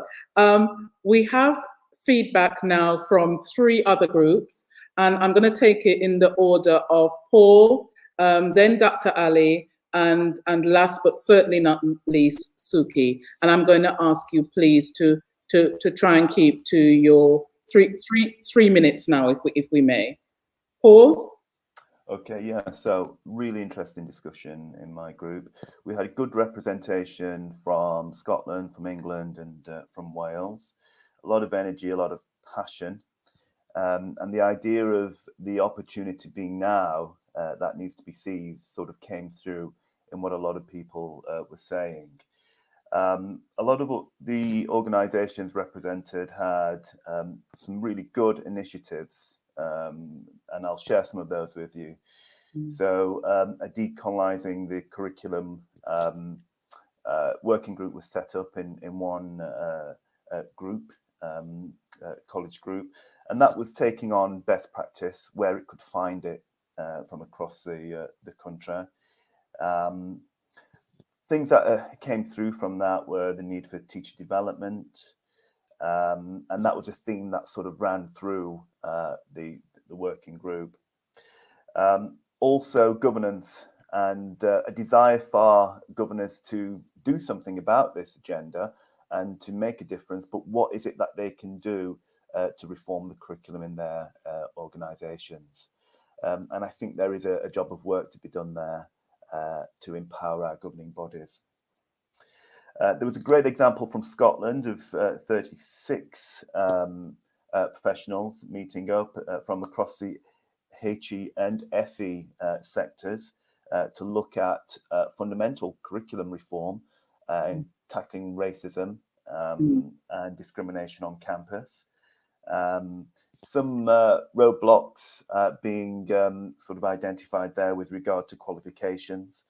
And qualifications was given a great deal of discussion, particularly with regard to occupational standards and the reform needed for those occupational standards that then feed into qualifications. And great example of hairdressing, for instance, and whether that met the needs of a diverse community. And most people from a Black and ethnic minority background will tell you that it doesn't, that there isn't that skill set. And that's one of a number of examples. Vocational and technical qualifications were discussed as well, and whether there was the knowledge within the teacher base, whether there was the confidence within the teacher base more widely to do the things that we're being asked to do in a classroom, which is to explore naturally occurring issues of diversity and to challenge discrimination. Well, how many teachers can really confidently do that? Do they have the training? Do they have the CPD? That is a real challenge to the sector, I believe. And then some really good examples from Leeds of a 5-year roadmap towards a more diverse curriculum. It was quite nice seeing an organisation that had actually set its stall out and said, actually, this is how we're going to achieve it. These are our milestones. And then Liverpool was mentioned earlier, and I'm going to mention it again, where a college has said, okay, naturally occurring opportunities to challenge inequality in the classroom. Let's not wait for those opportunities to naturally occur. Let's actually challenge them right from the get-go. Let's be assertive with this agenda. And actually some good examples of working with an awarding body there as well. But an additional challenge of moving out of the pastoral forum and actually going across the rest of the curriculum.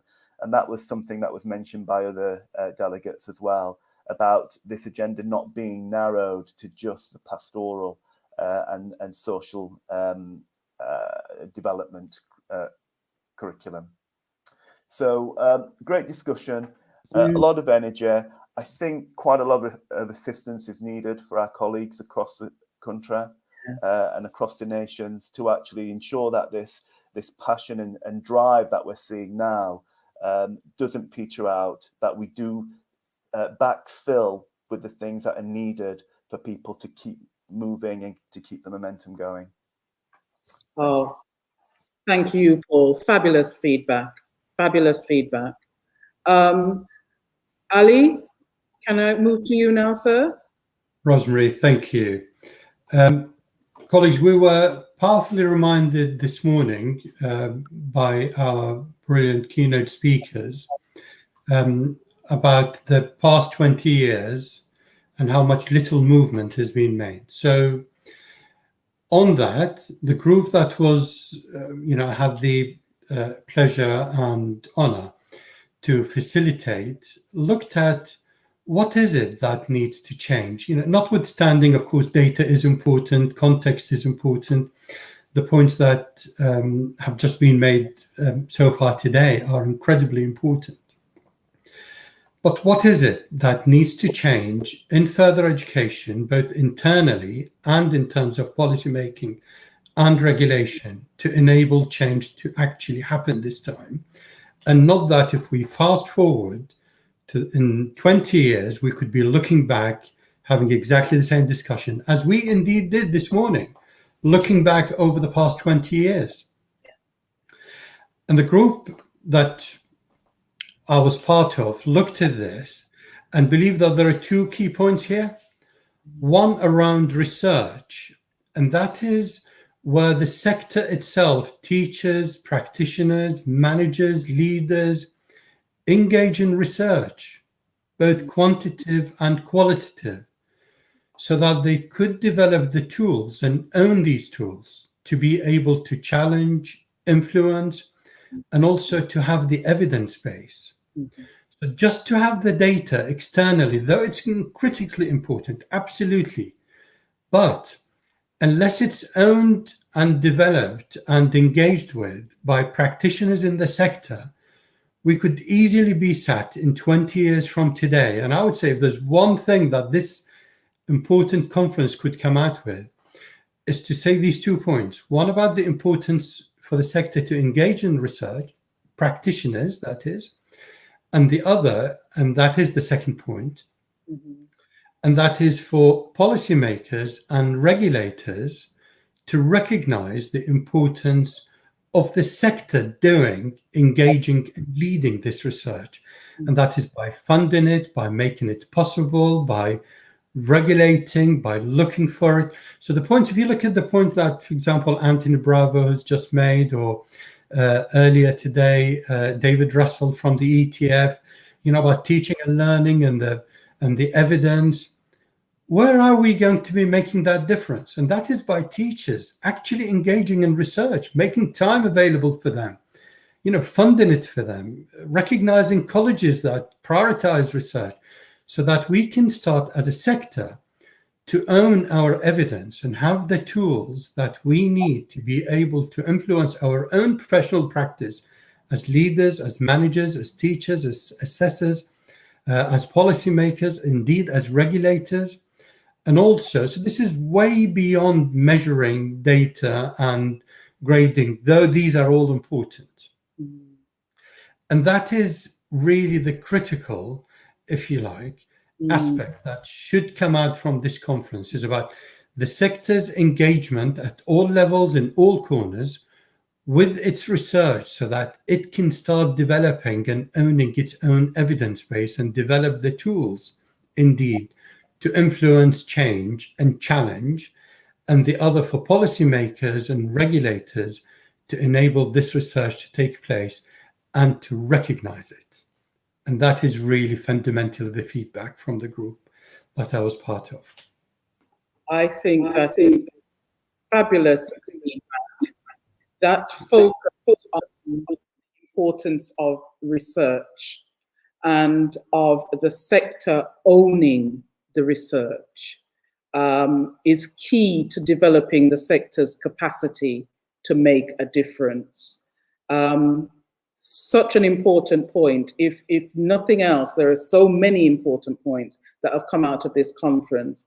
But I think, as you rightly say, to avoid us, I certainly do not want to be coming back in 20 years' time having the same discussion at all. I am a junior elder. I'm looking forward to other things. And so if we can just shift that dial by doing something completely different. And I love that focus on research. Thank you so much. Suki, we come to you. Please just add what came out of your group. Very, very rich discussion so far. Suki. Thank you, Rosemary. So in my group, we talked about quality frameworks, regulatory frameworks, and limiting grades. A really interesting discussion.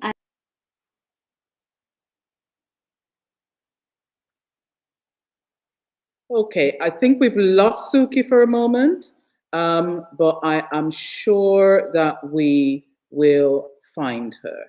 She will come back. It may be that it's, did you just have a drop there for a moment, Suki? I think it disappeared for a moment there. I was talking to myself. So I will give my brief feedback in the form of a story. So we talked about where we are now and the importance of sharing where we are now with the entire sector.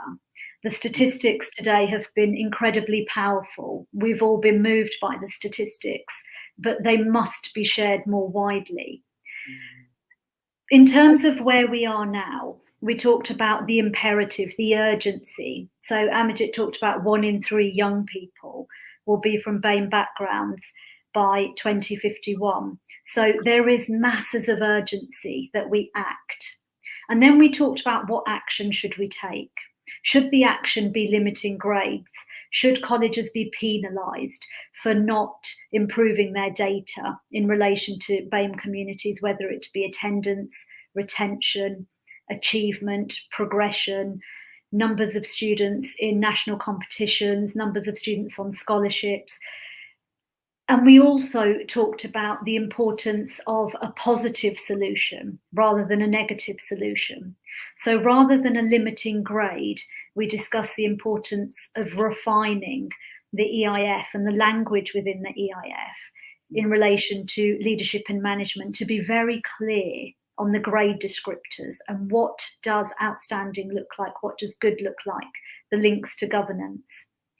In terms of the last part of the story or our journey, we talked about the solution. What do we need for these young people in our sector?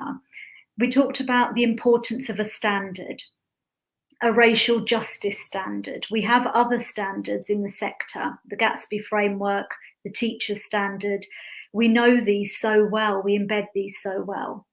The racial justice standard needs to incorporate minimum standards in relation to data relating to the BAME community, BAME students, minimum standards in relation to recruitment of BAME students onto apprenticeships, minimum standards in relation to the workforce. We are all role models within our workforce, but we heard in terms of statistics today 4% of leaders are from a BAME background, despite the fact that there are 30% BAME students in FE colleges. 6% of teachers are from a BAME background, despite the fact that there are 30% of BAME students in our colleges. So there is masses of disparity with those statistics. So to ensure that we as role models have a positive impact, this minimum standard or racial justice standard can ensure we operate in the right way and really do understand the data and the imperative around the seismic shifts that are needed. Thank you. Oh, thank you, Suki. Again, very, very key points about minimum standards. And I really do think that if we followed the progression that's taken place in terms of diversity and gender, if we followed the same kind of specificity in terms of setting standards, requiring people to focus specifically on pay differentiation, et cetera, same kind of things that we're doing on gender in terms of ethnicity, then we'd get to where your group wants us to be, Suki. Thank you so much for this feedback from all of the roundtable chairs, and also, of course, extending that thanks to the participants. We've been seeing your contributions and comments, so it's a very interactive conference, and that's shown by the quality of the feedback that we've just received. So thank you very much indeed to all of you.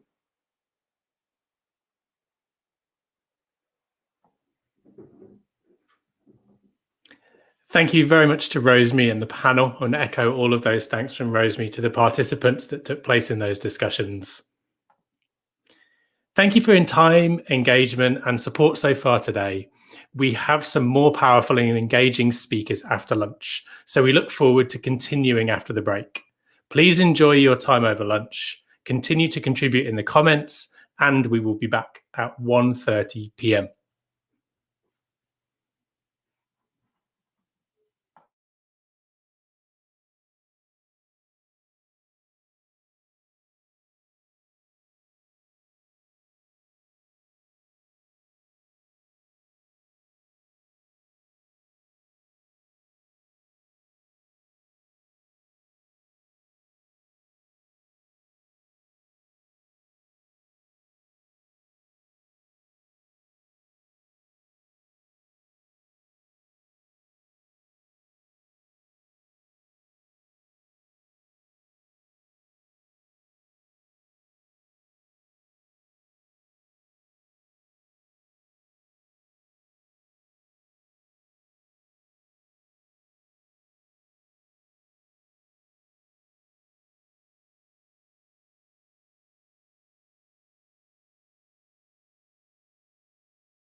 Welcome back.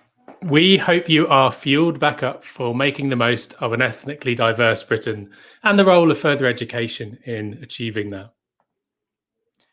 Please welcome our first speaker of the afternoon, Janak Patel, Executive Member of the Black FE Leadership Group, to talk about the impact of COVID-19 on Black communities. Thank you for the opportunity to present our findings on research on the impact of COVID-19 on Black communities.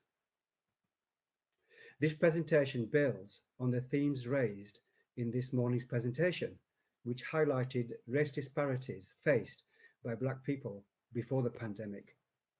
My intention is to share with you the added disparities that arise as a result of COVID-19 and the positive strategies to mitigate these.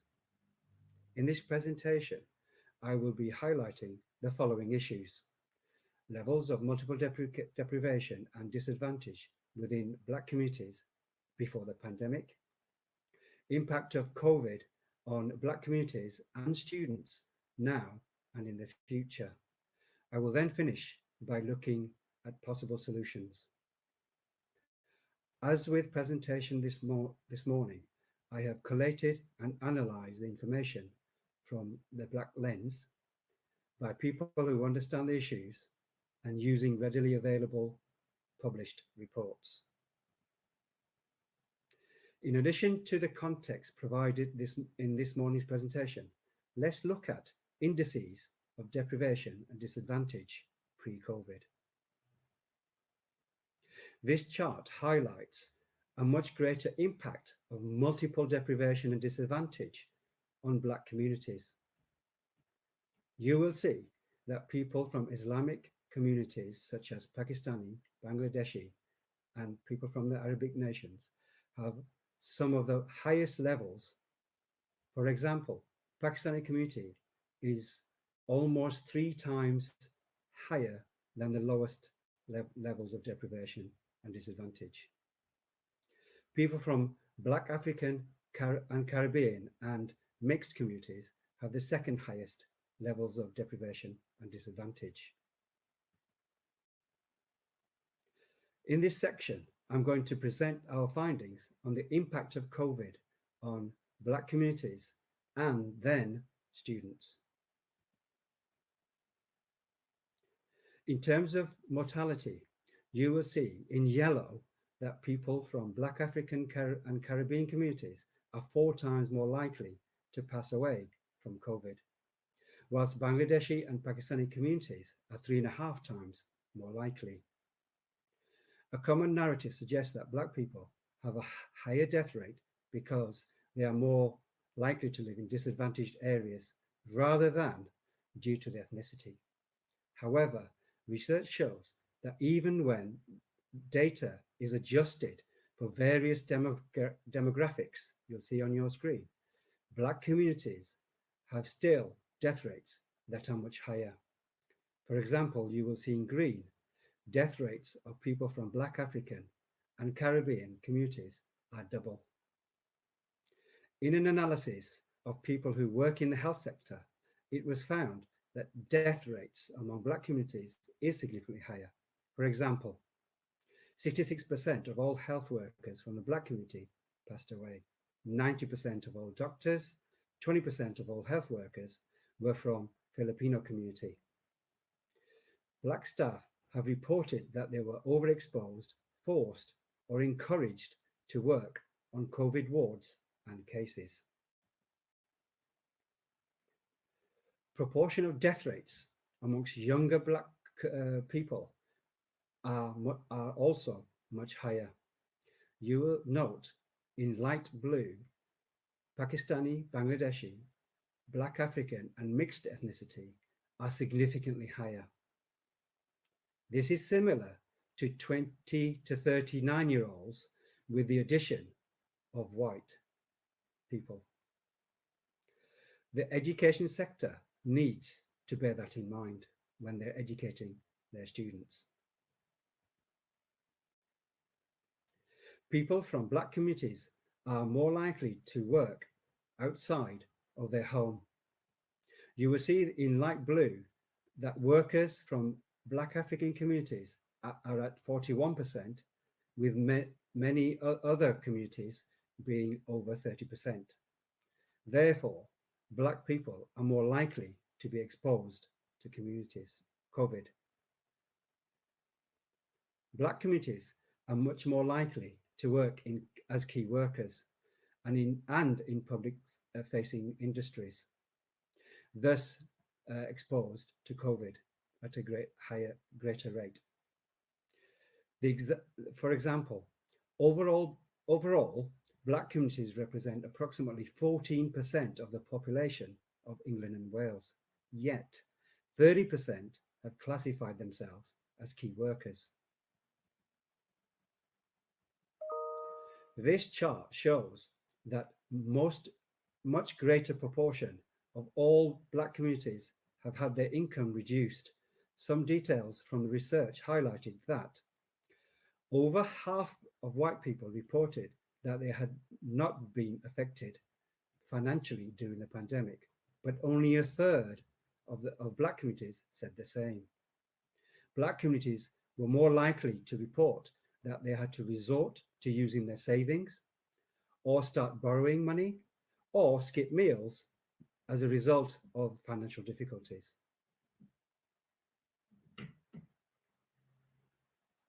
In a survey by Runnymede Trust, you will see in dark blue that a greater proportion of key workers from Black communities reported that they had not been given adequate PPE. In green, Indian and Pakistanis reported that they were more exposed to COVID despite managers knowing that they are more likely to catch the virus and or the impact is much greater.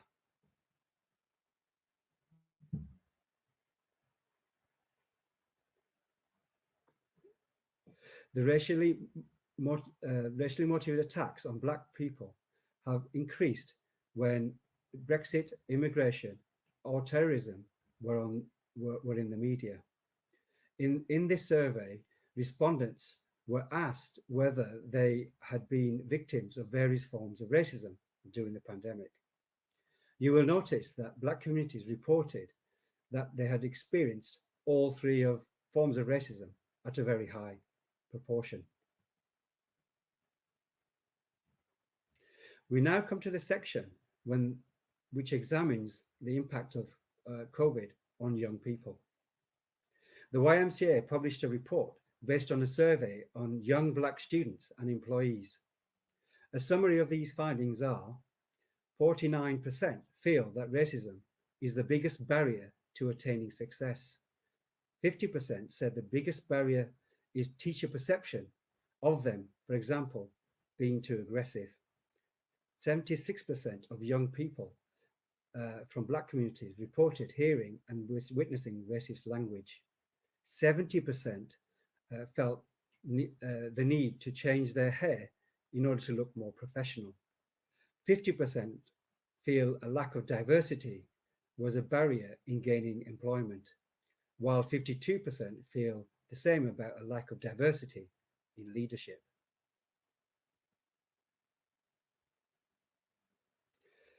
Now let's talk about the access to and quality of learning during the pandemic. This is dependent on income of families, catchment areas, and the type of school they're studying. Our research shows that the poorest primary and secondary children have least access to school or online or alternative education.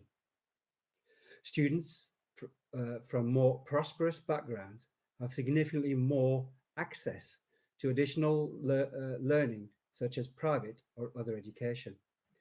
Students who study in state or private schools in more prosperous catchment areas have significantly greater access to learning.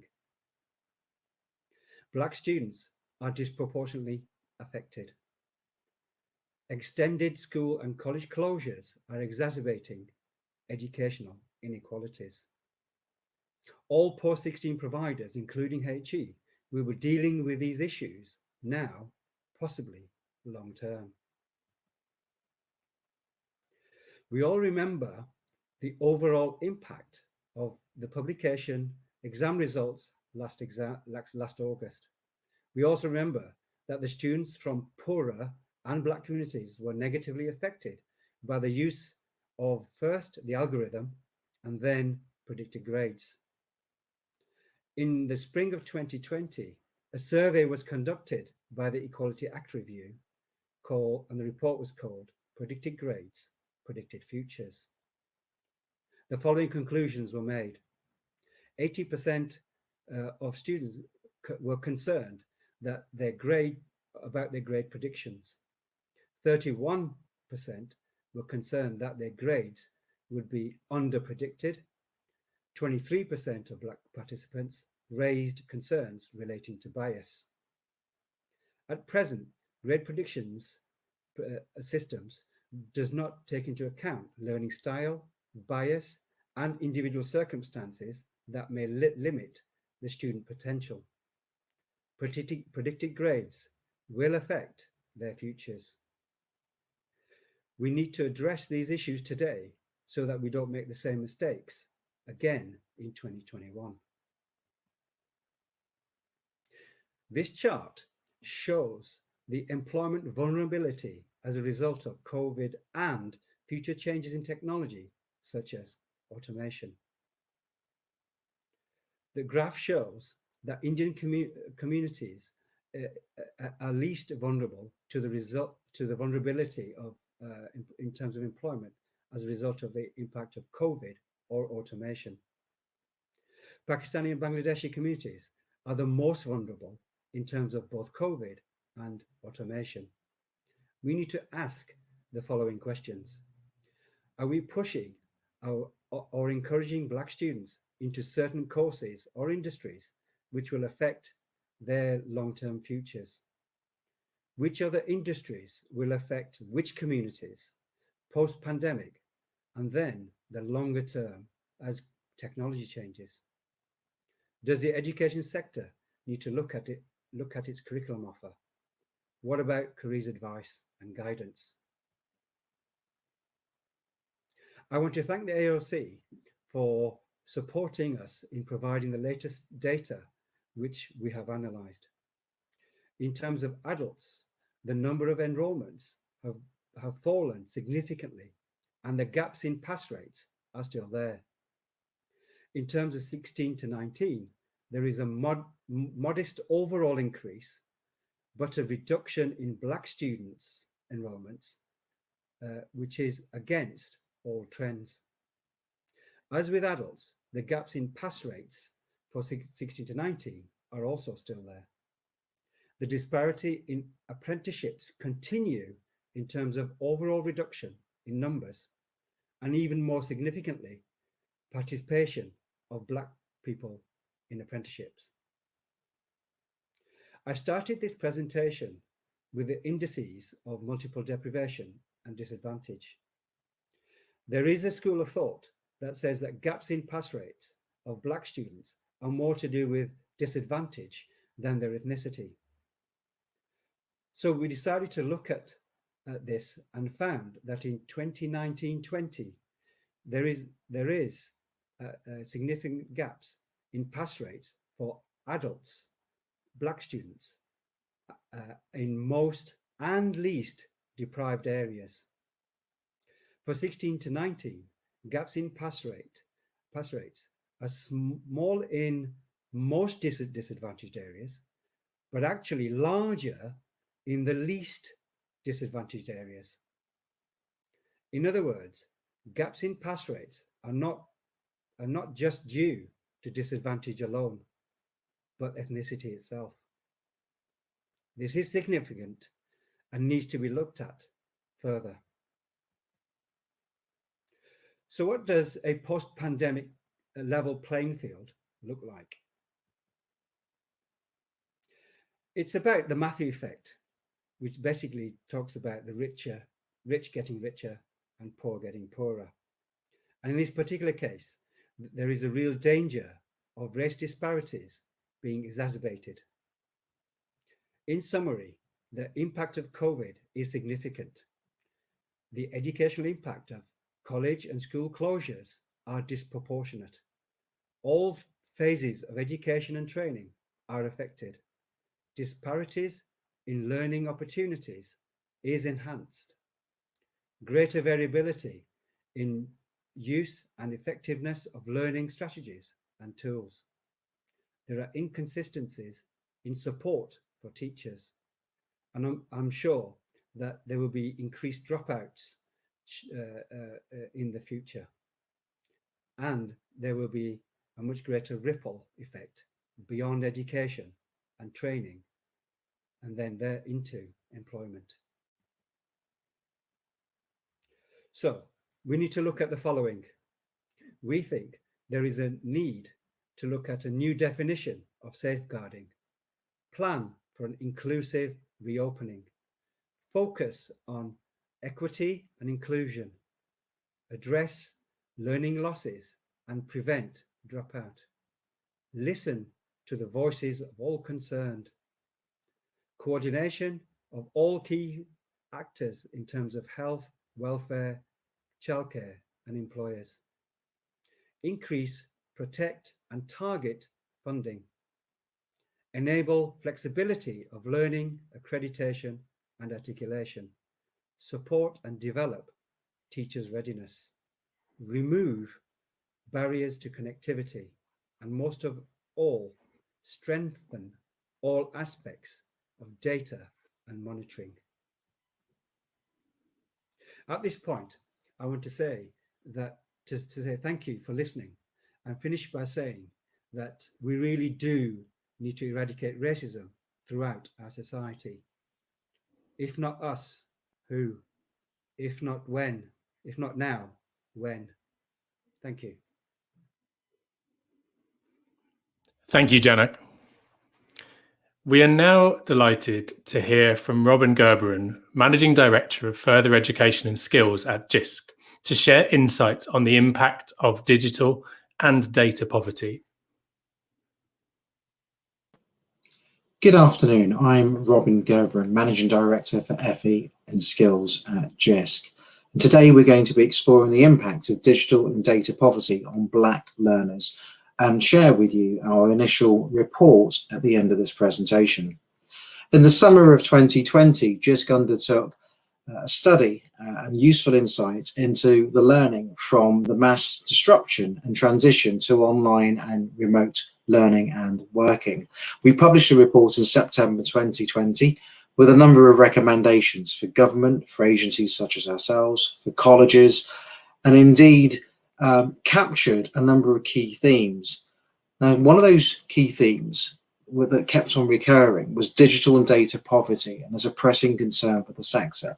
We also touched on digital leadership and digital pedagogy, but you just couldn't get away from the voices from both learners, from staff, teachers, from leaders, and indeed from agencies across the UK, that the number one concern that they could see was the ability of learners to effectively engage in online learning and effectively as a result of the barriers that were being presented, particularly around digital and data poverty.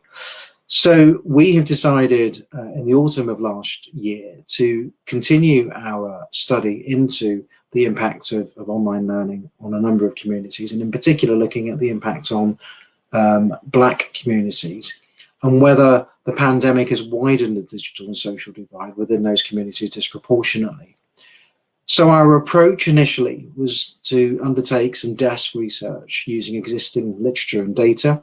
And then we spoke to 10 leaders and senior managers from 3 general FE colleges across the UK, Central Bedfordshire, Glasgow and Gower College in Scotland and Wales respectively, the Henley College, a sixth form college, and an adult college, Westminster Adult Education Services. And we also spoke to the NUS Further Education student reps. Some initial general observations, which won't surprise you, is that this is a complex and multifaceted topic, and we've only just started to scratch the surface. What we have confirmed is pretty much what we already knew about the fundamental issues around lack of digital access, and that's been further highlighted with barriers leading to disadvantage and a more nuanced picture of learner experiences that I'll share with you in a moment. We've also surfaced evidence of how digital and data poverty is impacting the educational experience of Black learners, as well as other disadvantaged groups. We've managed to secure examples of where providers have learned from experience and put in place interventions which are helping learners. One thing that was also clear is that currently we don't really have large-scale empirical data linking digital poverty with ethnicity and learner experience and outcomes, recognizing that a number of outcomes are yet to be published and learners are still studying on programs, particularly if they're transitioning in FE from year 1 to year 2, or indeed are learning on one-year programs and have just started at FE last autumn. But we do know that FE providers are collecting data around attendance and engagement, which provides some indicators of where interventions are needed and help build an understanding at a local level. We start with 3 research questions. What is the impact of digital and data exclusion on Black learners' educational experience and outcomes?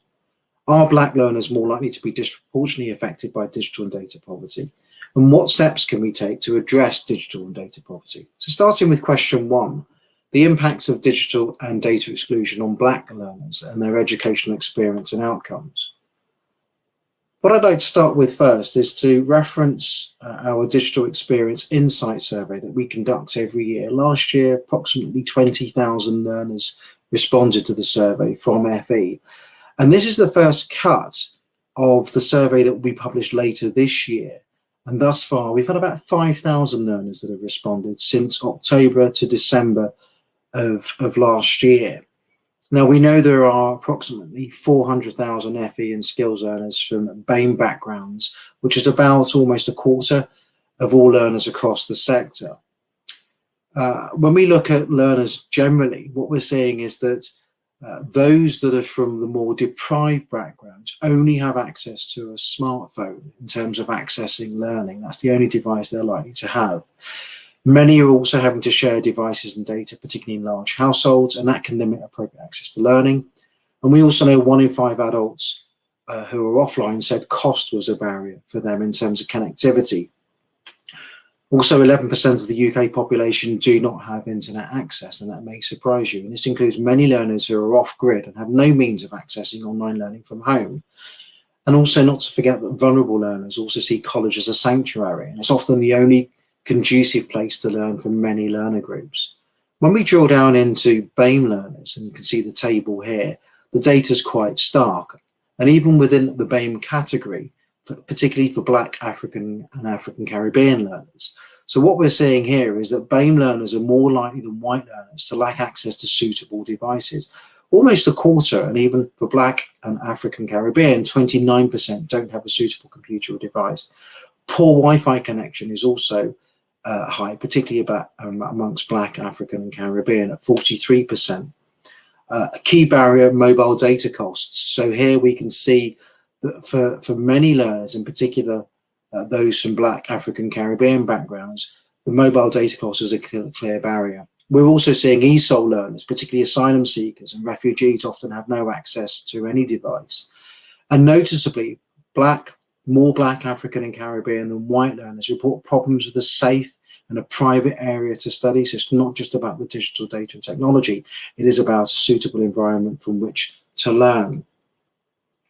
In terms of engagement with learning, we know from the data that we've looked at that 27% of those in full-time education don't feel they've got the actual digital skills are good enough to engage in online learning. So learning to learn is one thing, learning to learn online is another. And many lack the basic skills to know how to access online learning effectively. We also have a stark reminder that 10 million people in the UK are thought to need new or additional mental health support as a direct result of the pandemic. And research shows that Black communities are suffering greater impacts on mental health and anxiety than white counterparts. In terms of impacts on learner engagement and outcomes, well, it's very early days currently. As we know, achievement data is yet to be published for many institutions. And indeed, many institutions are not yet to see the full impact of the pandemic until we look at data that's coming out from January assessments and then later in the year with regards to teacher-based assessments. Walsall College found that around 20% of learners that weren't engaged with online learning were from Black groups. And when you think about that, That's quite disproportionate, bearing in mind a third of their learners overall are black. Initial attendance data can look promising, but there are concerns around disengagement, particularly from Black African and Black Caribbean learners from Westminster Adult Education Services. And that's noticeable when you think about the widening attainment gap within that group. So just having learners registered and online is one thing, but the assumption that they're actually engaging and learning is very different. And therefore attendance isn't always a good indicator in terms of learner experience. And in terms of attainment data, it suggests that learner groups who have below average achievement rates linked with those identified as being from greater social disadvantage in the UK, but more around data and the impact of digital and data poverty and attainment and learning outcomes is clearly needed. In terms of are black learners more likely to be disproportionately affected by digital and data poverty? Well, it's a complex picture. Certain black learners are at greater structural disadvantage. Learners experiencing social disadvantage are particularly vulnerable to digital disadvantage. And the UK poverty rate is twice as high for black communities as for white groups, leading to greater structural disadvantage. The pandemic has also had a disproportionate impact on black communities in terms of mental and physical health. And not all black learners are disadvantaged, though asylum seekers and refugees in Black Africa and Black Caribbean appear to be noticeably impacted. Early indications from our 21 Digital Experience Insight Survey, the table I've just shared with you, does show a high proportion of Black FE learners are having problems with digital access compared with white learners. And also more evidence is needed through the impact of digital and data poverty on learner outcomes for different ethnic groups. There are other groups that are also being impacted in terms of the ethnicity, and if we can also associate white learners from disadvantaged areas with high levels of deprivation, off-grid learners, learners with special educational needs, learners with English or Welsh as a second language, care leavers, learners below level 2, and learners on vocational courses. I am pleased to see that finally the Department for Education did announce that learners that were classified as being vulnerable included those without digital and data access, and therefore were able to come in or are able to come into institutions to study. But that may not always be there by choice in terms of the vulnerabilities and the impact of COVID and the wider community. So there are a number of steps for consideration. This is just the first phase of our initial deep dive. And the questions that I'll be looking for from delegates and from the Black FE Leadership Group is as follows. Firstly, do we broaden our scope across a wider demographic so we can understand similarities and differences between groups? Do we just focus on black learners only? Do we study, we need to study the impact on learner outcomes in terms of assessment achievement, knowing and realizing that exams are now not going to be required at the end of this year. What does that mean in terms of learners' ability to submit learning, particularly if they're not able to submit learning because they don't have access to digital and data from home? Does that put them at a disadvantage compared to other learners? We need to scale beyond the group of 10 that we've spoken to a wider group of providers, and that will be part of the next phase. And also work with agencies who have expertise in social and action research. What steps can be taken to address digital and data poverty? Well, from the work that we have done from last year up until now, it's clear that we're able to have an impact and an influence on policy and indeed support colleges to take up and share best practice in terms of opportunity. So critically, we need to continue to influence local and central government and other funders. We need to continue to build the digital skills and confidence of both staff and students. Our research last year highlighted the anxieties amongst staff and their ability to deliver online in an effective medium in the same way as they would in a physical environment. Increasing the flexibility of delivery and approaches to help remove the barriers for learners experiencing digital disadvantage, including introducing hybrid and blended learning models, recognizing that asynchronous is not ideal, particularly where data is a challenge. An online conference call can eat up huge amounts of data, and therefore planning the times when learners are able to access online support from their teachers is critical. Sharing good practice, knowledge or examples of interventions that identify and prioritize learners with their digital access needs, and just continues to share the best practice through our FE and Skills website on the GISC website itself, and do go there for tips and advice and guidance. Encourage or facilitate consistent and improved data collection at local and national level. Data really is critical in this space across a number of agendas, but not least in terms of of digital poverty, and engage with content providers and edtechs around the affordability of resources and accessibility of learning platforms. What's key is that we know many learners require different types of accessibility support software, and you can see from the data that I shared that Black learners were more disproportionately affected with not having the right type of software and applications in terms of accessibility, but also ensuring that we're driving down the cost and the unit cost of content through publishers, and the content that's available, making sure that it's high quality, fit for purpose, and can be used by learners across the learning demographic. And we also need to continue to build our understanding around digital and data poverty in further education. Thank you for listening to this presentation, and I'm sure I'll be speaking to a number of you later on in the session when we take some questions and answers. Thank you very much, Robin. Please now welcome Kiri Gooch, Google for Education National Accounts Manager, and Conrad Taylor, Business Learning Technologies Manager at Wolverhampton College, who will discuss tackling educational equality through digital inclusion. Hello everyone, I'm Kiri and I am the National Accounts Manager in the UK Google for Education team. Hello everyone, I'm Conrad Taylor from City of Wolverhampton College, Business Learning Technologies Manager. Today we're going to be talking about how educational organisations can tackle educational inequality by becoming digitally inclusive. So I'm going to start by giving the context of the UK education sector, and then Conrad's going to come in afterwards and talk about specifically how his college has responded to COVID-19.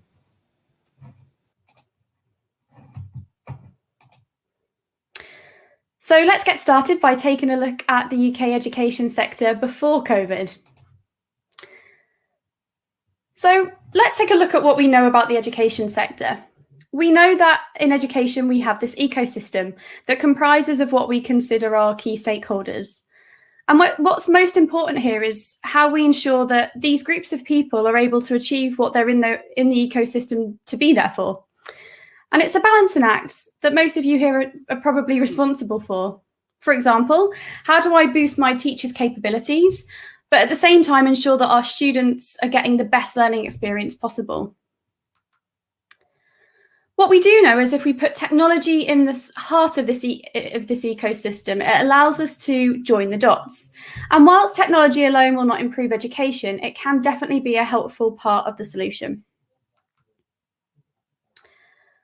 So what I'd like to do is share with you the perception of students when it comes to technology and education.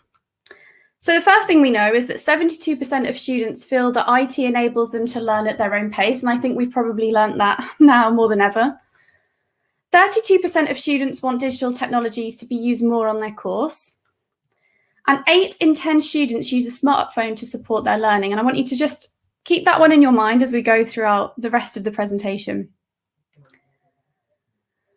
Another really interesting stat is that around 8% of students considered assistive technologies to be vital for their learning. So here we can assume these are probably students with special education needs who need particular pieces of software to support their learning. However, what I find more interesting is that there's an additional 10% of students that say that they choose to use assistive learning technologies to help with their studies. So why does education IT still look like this? So teaching and learning, a couple of points. Resources haven't been updated for a very long time. Offline content is not available online. We have lots of non-mobile friendly software kicking around in the education sector. We waste a lot of money on printing because we're very much a print first type of sector, and technology is not available in every lesson. When we think about access, do students have access to be able to connect their devices to the Wi-Fi easily when they get to the college or school? Do you have static PC suites that are bookable? Students can only access the curriculum by being physically present. False assumptions are being made about the level of digital skills that students have. And students also do not have access to devices at home, which again has been definitely surfaced by the pandemic. And finally, when we think about IT decision makers, who are these people that are making these decisions about IT for the curriculum? We do have this mentality of restriction over openness, which is quite common in other parts of the world. But in the UK, our IT teams are very restricted and locked down, and no, they can't have access to everything that they need. And also, IT strategies are often focused on computing rather than embedding digital skills across the whole curriculum. However, there are some really good examples of where colleges and schools have been using technology really well pre-COVID. So an example here of Basingstoke College of Technology, a really great quote from Scott Hayden, who's their digital innovation specialist, but really interesting to see how they're using technology across all of the curriculum. The second quote, a student from Leeds City College, really alludes to the fact of how we are talking about Google tools here, but it could be any digital tools, of how basically being able to access these tools on any device means that they're not falling behind, even if they're missing lessons. And finally, a really interesting quote here from the head of IT services at College Cambria, stating that using this type of technology has changed the way that we teach and learn. And actually, if we think about the current situation, we can definitely start to see how that's accelerated some of this in a lot of other organisations as well. So finally, how has COVID-19 changed the digital landscape? Well, one, as every education organisation across the world is prioritising the need for effective IT across their organisation. It's really forced educators to think about online first and moving a lot of their offline content to online. It's really made us consider the importance of student access to devices and Wi-Fi at home. We also know that students have had to take ownership of their own learning. And it's really made us rethink how we deliver education to young people. And my question to you, and something I want you to think about as Conrad is talking, is this might be your normality now, but will you continue to do that when we go back to this normal, whatever that may look like, in a few months' time? And with that, I'm going to pass over to Conrad, who's going to go through the college journey through COVID-19. Thank you, Kiri. As Kiri said, from City of Wolverhampton College, we will be discussing the practical approaches that we've taken in tackling education inequality by becoming digitally inclusive. Practical approaches. But before we do that, let's put some context around who we are. We are an FE institution, roughly around 600 staff, just over 6,000 students, part-time, full-time, and apprentice. Our provisions range from pre-entry, foundation degree, vocational, sixth form, with some commercial aspects. We span across 4 campuses across the city. Now, in a book titled Technology and Social Inclusions by Mark Wesner, it identifies 4 types of digital resources necessary for effective inclusion. And as a college, we try to look at these 4 elements to ensure that we're actually putting effective measures in place to address these 4 issues so that we can have effective inclusion. The first is physical, ensuring that our students and staff have got the right equipment for connectivity. Second, we look at digital literacy to ensure that they've got the skills needed to work in a digital society. Next, we move on to digital, which is ensuring that any content we do put out there, the audience can actually view that content in their own native language.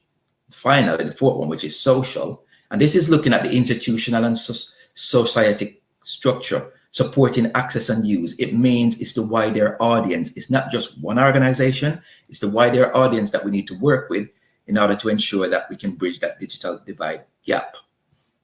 So in order to get it right, one institution cannot do it alone.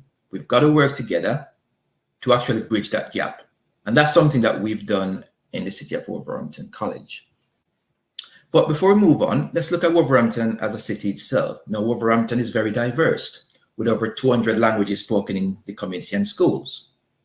From a study done, it's one of the 6 most deprived areas in England, and also ranked 20 out of the 326 local authority. Now, 20% of the Wolverhampton adult population has got no qualification in this case. Therefore, it's a barrier straight away there. Of the population of Wolverhampton, 32% is from the BAME background. So that gives you a context as to where Wolverhampton is and some of the barriers we do face. So for us, the first thing we need to do is knowing that straight away, we know that our students would not all have connectivity issue in this case. So what we do, we provide some schemes to support this. One, we have an home loan scheme where based on the student's circumstances, they would be granted a device for a short-term or a long-term period. Two, we actually survey all of our students in terms of equipment and also internet access. In the last survey, we had over 246 with no equipment and 49 with no internet access. What we tried to address this issue by providing Chromebooks and many portable routers where possible to students and staff. We also signed up to data providers such as Vodafone and O2 to provide internet connectivity to our students because we want to support them in ensuring they still achieve their desired outcome. Now, if I move down to the next category, which is the digital literacy. Now, this is something we're very passionate about in ensuring that we provide the best platform possible to support our students and staff. And from this, we want to give our staff and students a voice. So 2 years back, we joined with GIS and ran something known as the GIS Insight Survey. And this looks at the digital experience of all of our staff and students, where they can say what they would like, such as upskilling themselves in digital capability. From their feedback, we created a program known as DFL, which is Defining Future Learning, which seeks to empower students and staff with the skills, confidence, to use technology effectively in the digital world of today to live, learn, and work. When our students join us, we provide many different paths in different ways of developing their digital skills. The learner can actually choose the one relevant to their chosen career path that will upskill them. We also provide master classes on a Wednesday afternoon where our students can join for free and do courses such as building a website. We've had students who want to promote themselves as yoga teacher, and we provide those digital skills for them to promote themselves. So it's just things like that we do to help students along. This program, it led us also to create an initiative known as IDEA. Now, IDEA is the replica of Duke of Edinburgh, but it's just a digital version. Now, this is actually free for anyone to use. What we've done with this program is categorized into 4 core areas. 1 is citizen, meaning becoming a digital citizen. 2, a worker, meaning you can work effectively within the business. 3, a maker, meaning you can create things such as YouTube videos, images, graphics. And finally, how to become your own boss and digital skills required by an entrepreneur in that aspect. Now, from this, we embarked on this 2 years ago. And since then, up until January, we've had over 2,800 participants partaking in developing their digital skills, of which just over 1,000 has awarded the Bronze Award and Silver, just under 250 in this case. But overall, we've successfully achieved over 64,000 digital badges for our learners. We've been awarded the pioneer status for developing our students' digital skills along there. Now, another thing for our students is actually ensuring that the content that we do put out there does give them the chance to actually see the content in their own language. And for this, we use a range of different tools via Google and via Microsoft, such as the immersive reader, where it actually reads for the students and they can choose their own language along there. One of the things that we do also is work with volunteers in the community to translate materials into relevant audio. We use also Translator, Microsoft Translator, for parents' evening, open evenings, parent support meetings, and also when they come for interviews, just to support and remove those digital barriers along there. So these tools are very effective in actually connecting with students who English might not be their first language in this case. We also have tools where you can actually dictate and also for accessibility, such as these tools on the Google platform here. You can do a presentation and it can actually translate for accessibility straight away. We can also dictate into many different languages. These are just some of the tools that we currently utilize to remove the digital barriers for our staff and students. We move on to the very last strand, which is the social aspect. And this is where we need to work with multiple organizations within the community to remove that digital divide along there. And for us, we've worked with the local authority education service, the adult education service, and all schools within the borough. What we did, we created a digital lead forum by actually selecting someone from each institution as a digital lead, where we have regular meetings to discuss barriers and how we can address the digital literacy within the community, from which we recruit volunteers to create videos, and we put these available on YouTube for the entire community to access. We also decide on the best type of courses available to support the community digitally, and which we then make available right across the city of Wolverhampton for everyone to uptake. I just would like to say, in terms of, for us, these are just some of our practical approaches that we're actually using to address the digital divide going forward for our staff and students. And these can be rolled out right across any cities across the UK. Thank you very much. Thank you to Conrad and Kiri. We're now delighted to hear from David Hughes, CEO of the Association of Colleges. Hello, it's great to be here. Really delighted to join you for this inaugural conference for the Black FE Leadership Group. It's really good news that it's happened. It's great to see so many people getting involved. My talk is going to be about building back fairer. You know, how do we make sure the pandemic doesn't make the inequalities in our society even worse? And by now, I suspect you've heard all sorts of statistics and all sorts of stories about just how difficult and how challenging the position is. I suspect those statistics are all compelling. Some might be shocking, some surprising, some probably just confirm what you and we already knew. But I think all of those statistics and all of the stories you've heard today are kind of showing the scale and the scope of the challenge and the distance that we have to travel. And I don't think any of you need me to kind of spell it all out again in detail. The evidence, I think, does speak for itself.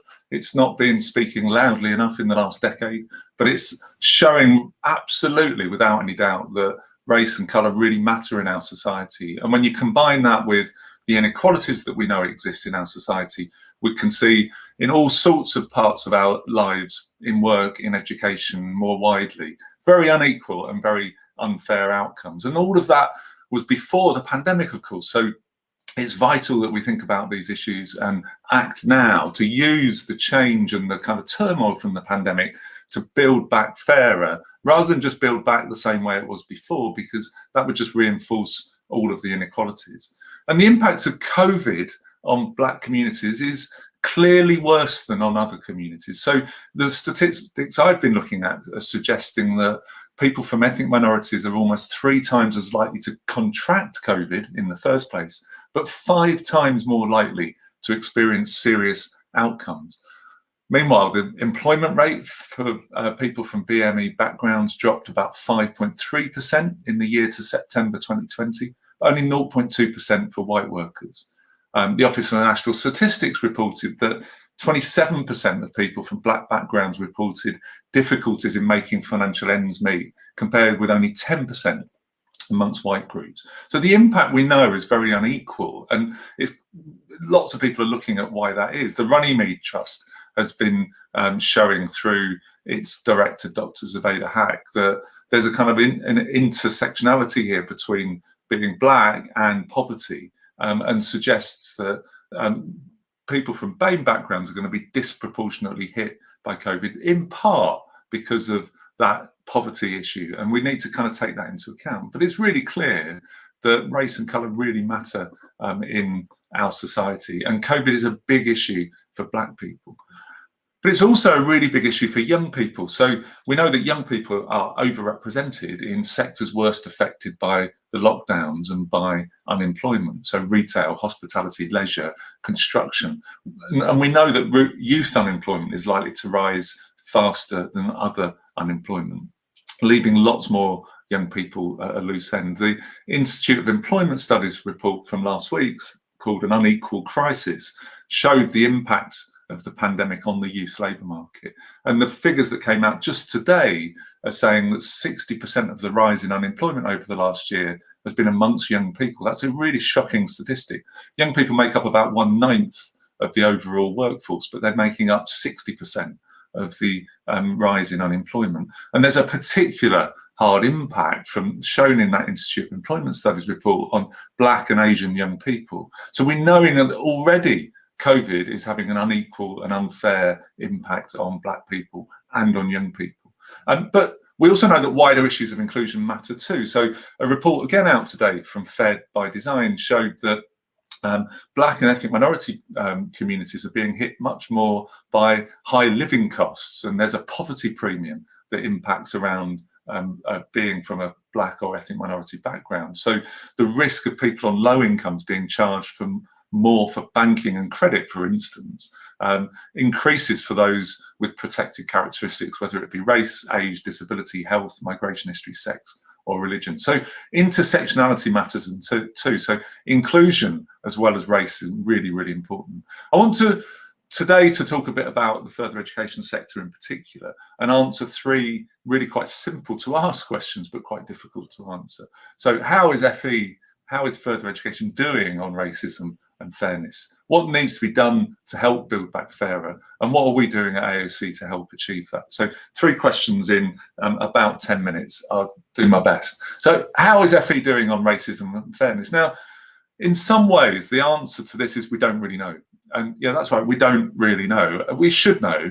It's a problem that we don't know. But despite all of the evidence and all of the statistics you've seen today, we just don't know enough from the statistics, from the evidence, from the analysis, and from the kind of the work that goes on behind the data to understand what's really happening out there. So we know broadly that the makeup of the FE workforce and governing bodies is a long way behind the student makeup. So 26% of young students are from minority ethnic groups and 32% of adults. But the workforce and governing bodies are nowhere near that. But we don't know enough about it.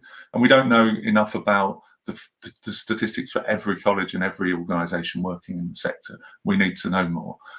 We don't know enough about the lived experience of BAME staff and students. There's some work going on, but it's not enough. And there's not been enough research done on it over the last decade.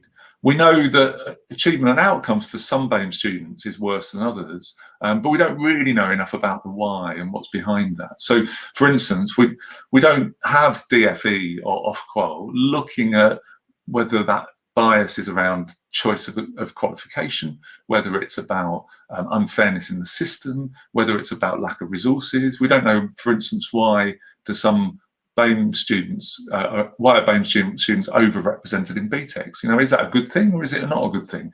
Is it about stereotyping? Is it because that's where they see their future?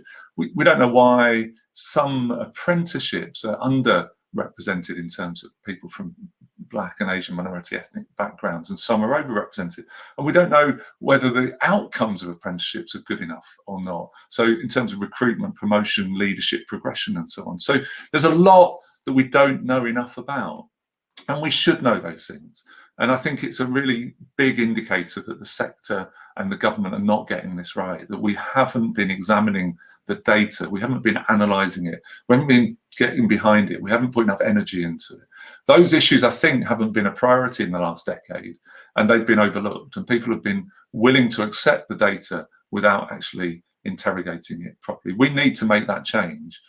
We've got to get government and agencies to take it more seriously. We've got to get the analysis right. I mean, even the research that goes on doesn't cover our sector adequately enough. And I think that's a really important indicator of the scale of the problem. So other sectors, school sector, for instance, have got a lot more basic data, basic analysis, basic understanding, and research. So the Runnymede report on race and racism in English secondary schools came out last year. And it's a really important report, really helpful report to look at issues around race and racism in that sector, but we don't have anything like it for our sector. We need to work harder on it.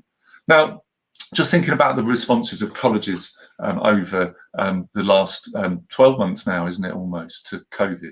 I think the response of colleges has just shown colleges at their best. They moved quickly, effectively, they focused on students, they focused on their communities, they've been agile in closing, in partially opening, in fully opening, in closing, etc. They've moved to online teaching and learning in a way that actually schools just are a long way behind. They've put loads of energy into mental health support and mental well-being. They've looked after vulnerable staff and students, and they've done that despite all sorts of kind of changes in government policy and directions and so on. So I think, in short, they've shown why they're so important and why we need a really thriving college in every community, and why we need to get the investment right after a decade of neglect. But even more importantly, we know that in a recession, colleges really become much, much, much more important. So if you look at the evidence from the last recession in 2008, it was clear that colleges became a sanctuary for people to go and learn because the labour market's tough, you know, and with lost learning this year, it's going to be more important than ever.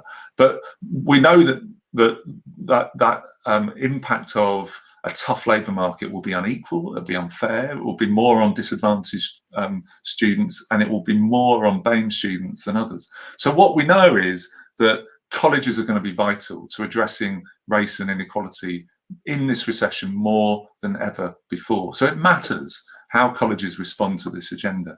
I could talk for quite a while about different colleges that are working on this. There's a fantastic upswelling, particularly since last year in the Black Lives Matter movement, really stimulated colleges to start thinking about this and working much more on this agenda. And I've seen really good progress being made, but there are still barriers that exist.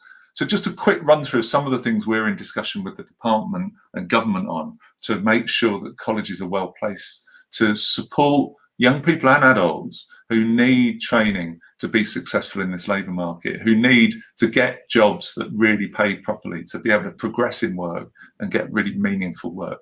Issues around digital poverty, and again, there's some evidence that people with, from Black and ethnic minorities are less likely to have really good digital access, and linked to poverty, really big issue. We know that lost learning is worse for people from disadvantaged backgrounds. It impacts on everybody, but there are more support networks and there are more resources available to some families compared with others. We know that government needs to give much more flexibility for programs for young people and adults to help them get the skills they need to enter the workforce. And we've got to look at equality and inclusion in all of those programs and make sure there are no barriers to entry, no barriers to success, and no barriers to outcome. We need much more active labour market policies, particularly for young people. You know, the Prime Minister talked last year about a youth opportunity guarantee, and we haven't really seen enough on that. There are disjointed policies around Kickstart and traineeships and boot camps and so on, but there isn't really a focus on the individual. There isn't a focus on different groups within our society. There isn't a focus on particularly impacted groups, including Black young people, to say, well, actually, what do we need to do for them, and how do we create this, the service and the support and the delivery that meets their needs, rather than them fitting into the needs as perceived in Whitehall, which don't really work in a joined up way. And we know that there should be more support for some sectors of the economy: construction, health, social care, digital, where lots and lots of issues abound around equality and inequality and lack of inclusion. We know more needs to be done on apprenticeships. The apprenticeship programme has been really hit badly by the pandemic, and we've got to make sure that the issues of inclusion are brought up in that. So all of this requires more funding, better measures of success for flexibility, time to build capacity. And we're working with the Education Recovery Commissioner to make sure it all works. And then finally, in my last 2 minutes, what's AOC doing about this? Well, 3 roles for us. One is about ourselves, and we've got to work to make sure we have the best inclusive culture we can possibly have. And we've been working with the National Centre for Diversity on that over the last few years to really get them helping us engage with our staff. We've got about 120 people, getting them to drive with us the whole culture shift, because that's what we need. Massive support to our members to help them share good practice, to learn from each other, to make sure the ones who are nervous can be supported by the ones who are more confident, to make sure that we celebrate success. We show that being inclusive should be a really intrinsic part of being part of this sector. And then finally, our role at AOC is working with all sorts of other agencies: government, Department for Education, Ofsted, Ofqual, the funding agency, Institute for Apprenticeships and Technical Education, awarding organisations, university researchers and others, using our leadership role to make sure that we're pushing them to do the analysis, to put in place the programmes, to make sure they're doing their bit to be much more inclusive. So lots going on. That's a pretty quick run through of what we're doing. I'm looking forward to some questions and look forward to working with all of you over the coming months and years. Thank you very much. Thank you, David. So to help us reflect on those very important insights, research and topics, we welcome back all of our speakers to join Rosemary, who will facilitate the Q&A panel for this afternoon. We again welcome your questions to the panel, so please keep them coming in the comments and we'll try and get as many to them as possible. Thank you very much indeed. And welcome to our speakers, our presenters. It's been a fabulous conference so far, and it looks as if we have saved the best till last. Some fabulous synergy between the morning and afternoon, and I'm really looking forward now to asking our individual presenters to just answer some questions that we've got for you. So I wonder whether I could start with Janak. Janak, thank you for your presentation and the work that went into your very informative study. Of particular importance, I think, were the students' perceptions, and there's been a theme running through the conference so far about the importance of not just gathering the data, but acting on it. I'd like to start with a personal question though, Janak, if you don't mind. And it's about how what was the impact on you undertaking this study? How did it leave you feeling as a professional in the field, as somebody from a BAME community?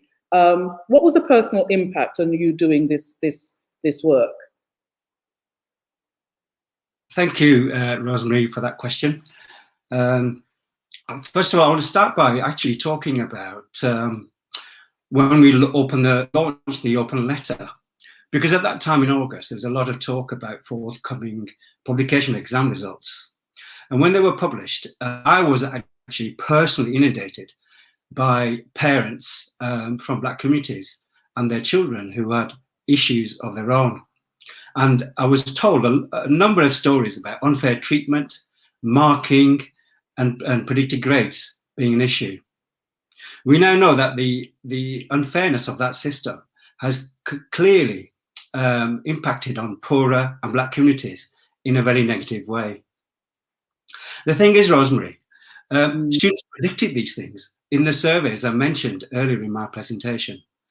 But did we listen? Did we take account of our students? It was that drove me to start looking at the published data and the reports. It wasn't until I read about 50 of these reports in every aspect of people's lives and developed the first draft of the presentations you saw this morning and this afternoon.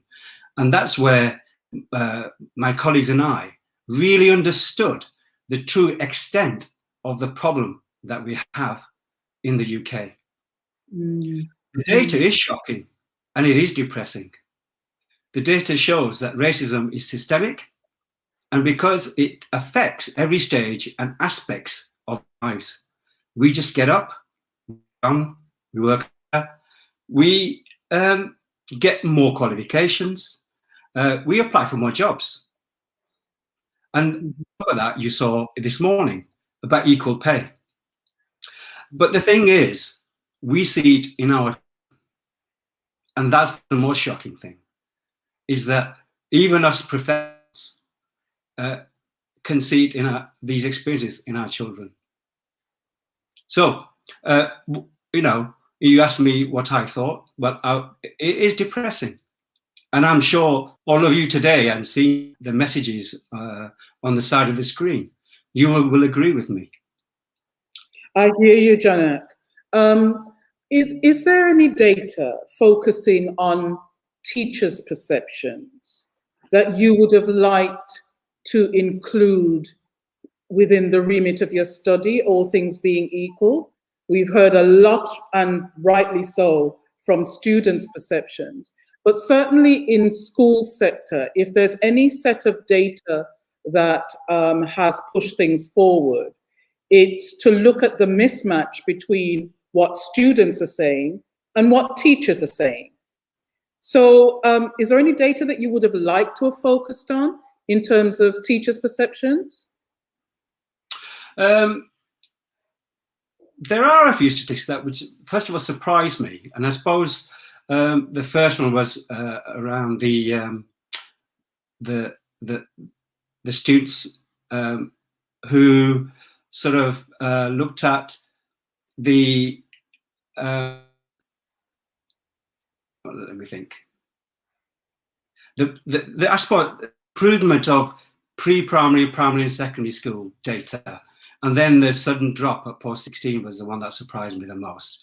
Then you've got the size and strength of the multiple and discrimination faced by communities from the Black Caribbean and Islamic communities, and I suppose that, and then you think about the number of Black students and the proportion of Black students are on an upward trend.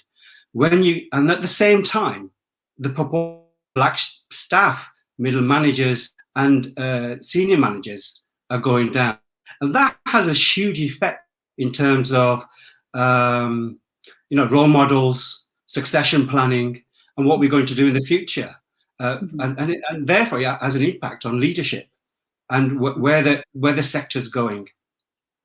And in terms of quality data for staff, at Black FE leadership meetings, one of the things we regularly have on our agenda is to share our experiences of racism. And although we haven't done any research on this, what is clear is that not much has changed in the last 10, 15 years.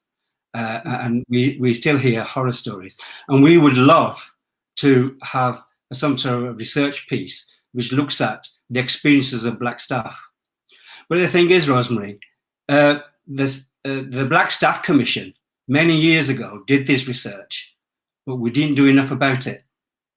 So if we were to do this again, are we going to do the same? Thank you. Absolutely, Janak. And I think that follows through from the kind of responses that we've been getting from people in the morning about the importance of not just using the data as a way of describing what is going on, but actually acting upon it. And the sector actually creating its own data through its own action research, which leads me to Robin. Thank you, Robin, again for that excellent presentation and for the work that you've done so far. We realize that you're only partway through the year. Do you have any creative ideas about what a possible deep dive, what you described as a deep dive into Black students' experiences beyond the desktop research and speaking to student reps might look like? I mean, student reps are not kind of typical of students, the student body. So what might a deep dive look like in terms of you taking this research a little further? Thank you, Rosemary. Thank you for the question. From experience, creativity often comes from the sector itself. And this is where we would like to invite the sector to propose what further research they would want from this piece of work. You're right, this is the first 6 weeks or so. It's a pulse of where we are currently. We believe this is where the expertise of an external specialist would come in to suggest how to reach and engage with specific hard to reach learners. I suspect it would involve, indeed necessitate, engagement with the learners themselves. The irony is that when we have conducted this survey of some 5,000 learners, the ones we're trying to reach are off-grid and offline. And at the moment, we've only been able to facilitate this through an online medium.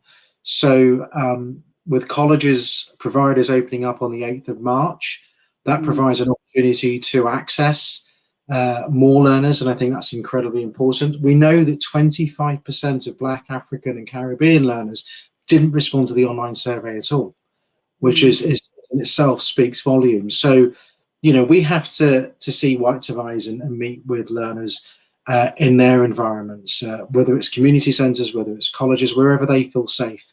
And I'm hoping we're able to do that up to Easter and certainly into the early summer term before we publish our final findings in the summer. Absolutely, Robin. I think that's great. And, you know, as Kiri mentioned, we're in a new ecosystem, aren't we?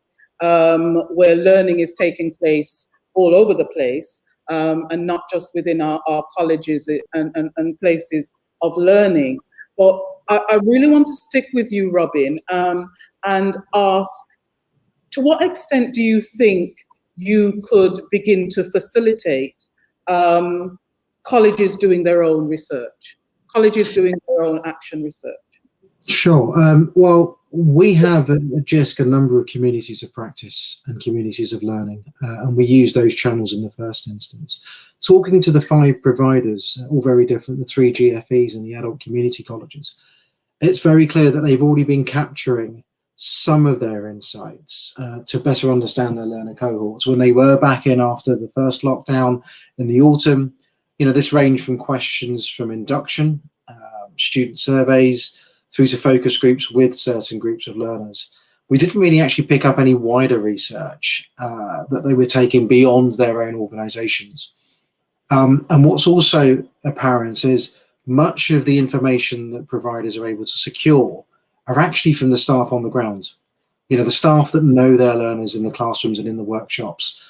And at least 3 of the providers said to us that they simply don't have the capacity or resources to do the research themselves. And that's where I think the likes of ourselves and indeed the AOC can work closer together to try and capture some of this learning from the learners themselves, because it's clear, you know, colleges have got a lot on their plates. And you know, as they're trying to now move us to a year end, it's important that we support them in capturing the learning as action research as they move to the year end. And we're willing to do that. Absolutely right.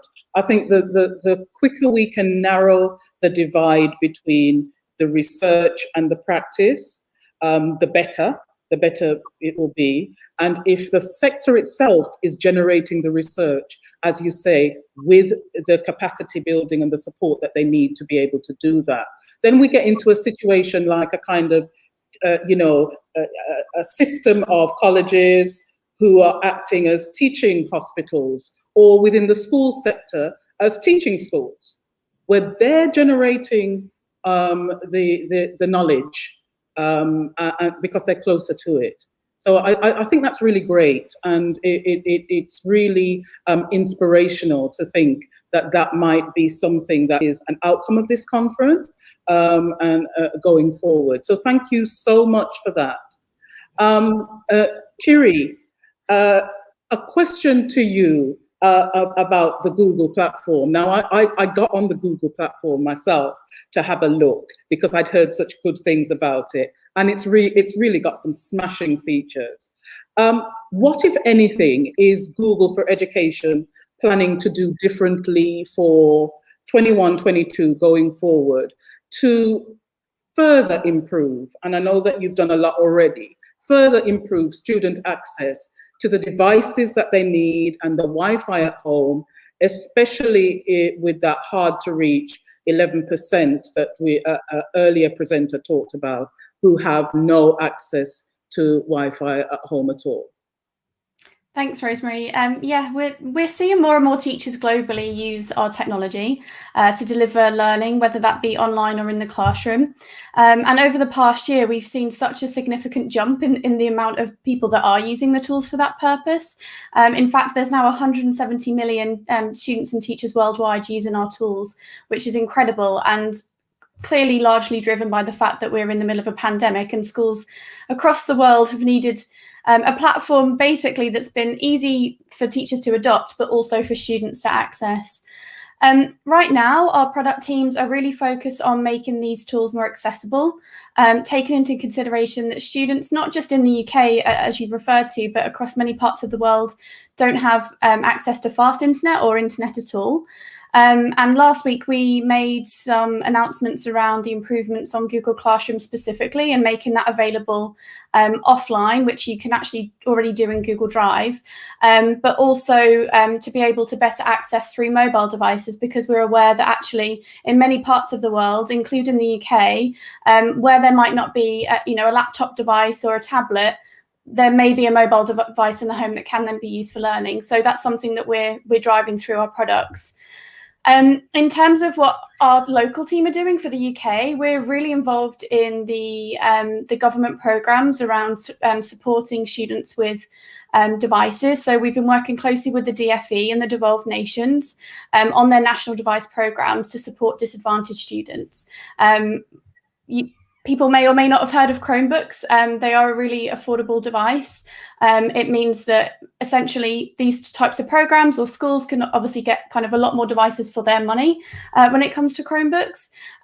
But the really interesting thing about the device programs on the national level is that they're also being provided with Wi-Fi dongles. So I think there's definitely been recognition globally, but also across the different nations in the UK, that it's an issue that we need to try and bridge the gap on. In addition to that, we've also recently acquired a company called Neverware, and essentially their software allows you to convert old devices. So there was a BISA report in, I think it was 2018, that said that there's 1.1 million devices in the UK education system that are basically unusable. But essentially what Cloud Ready, this software allows you to do is to convert those into Chrome devices, making them usable again. Which means that we can kind of sweat the assets, as we like to say, of the devices that are already in schools and the investment that's already been made into those devices a long time ago. And this particular product, I've worked closely with Welsh Government on to basically deploy 10,000 devices out to their disadvantaged students. And that was a program that they ran last year. And we've got a link, I think, to share in the chat about that. And then finally, which is something slightly different, but I think something that I didn't mention in my presentation, is that we recognise as a kind of the UK team specifically that we need to build a more diverse trainer network. We really want to surface and promote people who maybe are being overlooked for specific roles in IT, or at least advocating IT in their schools or their colleges. So this year we're actually launching a mentoring programme for those that are interested, and that's something that we can share a little bit more soon, and hopefully that will start to contribute to some of the challenges that we're facing right now. Fabulous. Fabulous, Kiri. Thank you so much. Conrad, hi. Hello there, Rosemary. Hello there. Am I hearing a Jamaican accent? It sure is. Whereabouts? Whereabouts are you from? Hanover. Hanover. I am calling you from Hanover. I'm sitting right here in Hanover. And I thought I heard a little bit of Jamaican there. So lovely to speak to you. And actually, you know, so many of the things that all of you have been talking about are, as Kiri said, they're global issues. You know, we're having exactly the same kind of conversations out here. But Conrad, you had some fabulous examples of excellent practice. Can I just ask you a very specific question? Who did Wolverhampton College work with to provide the homeschool, the home loan scheme to students? Well, actually, we didn't work with any external bodies. This is an internal scheme, something we have done for many years pre-COVID, basically, where we get students to apply for a home loan device. And then we assess the student circumstances and determine whether they can have the device on a long-term or a short-term, in this case. And it has been proven successful over the many years that we've been running this program. So it's not just due to the pandemic that we've actually rolled this out. So it's an internal scheme. Wonderful, wonderful. And when you say that you signed up with data providers to offer free SIM cards, yes, it's really the devices and the kind of contract deals and the data plans where the costs come in for students, isn't it? That's where the real cost is. It is the real cost for the students on that end. But obviously, some students did have devices, which is their phone, but not enough data plan on it for accessing the remote learning. So we saw the opportunity to actually sign up for some of the SIM card from O2 or Vodafone and many more. for a limited period. Obviously, it wasn't forever, but for a limited period. But what it did at the time, it allowed us basically to provide these SIM cards to those disadvantaged students to enable them to access remote learning for a period of time. So yes, it did help for us. But overall, the contract and the device plan still lies with the students and the provider. What I like is your proactivity. You know, you personally and Wolverhampton College in terms of deciding what you can do, you know, for your student intake. I love the digital literacy work that you describe, the insights survey, defining future learning, IDEA, and the fabulous translation tools. Yes. You know, really, really good.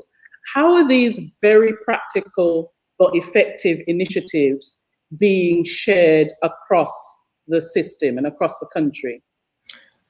For us, basically, it's working with key partners such as GIS, the ETF, the Education Training Foundation, and also the Blended Learning Consortium, where we are given the chance to showcase what we are doing as an institution via workshops, via workshops that are relevant to the HE, the FE sector, and the training providers also, and also more so case studies, where we are allowed via case studies to then collaborate with other providers from seeing the work we are doing.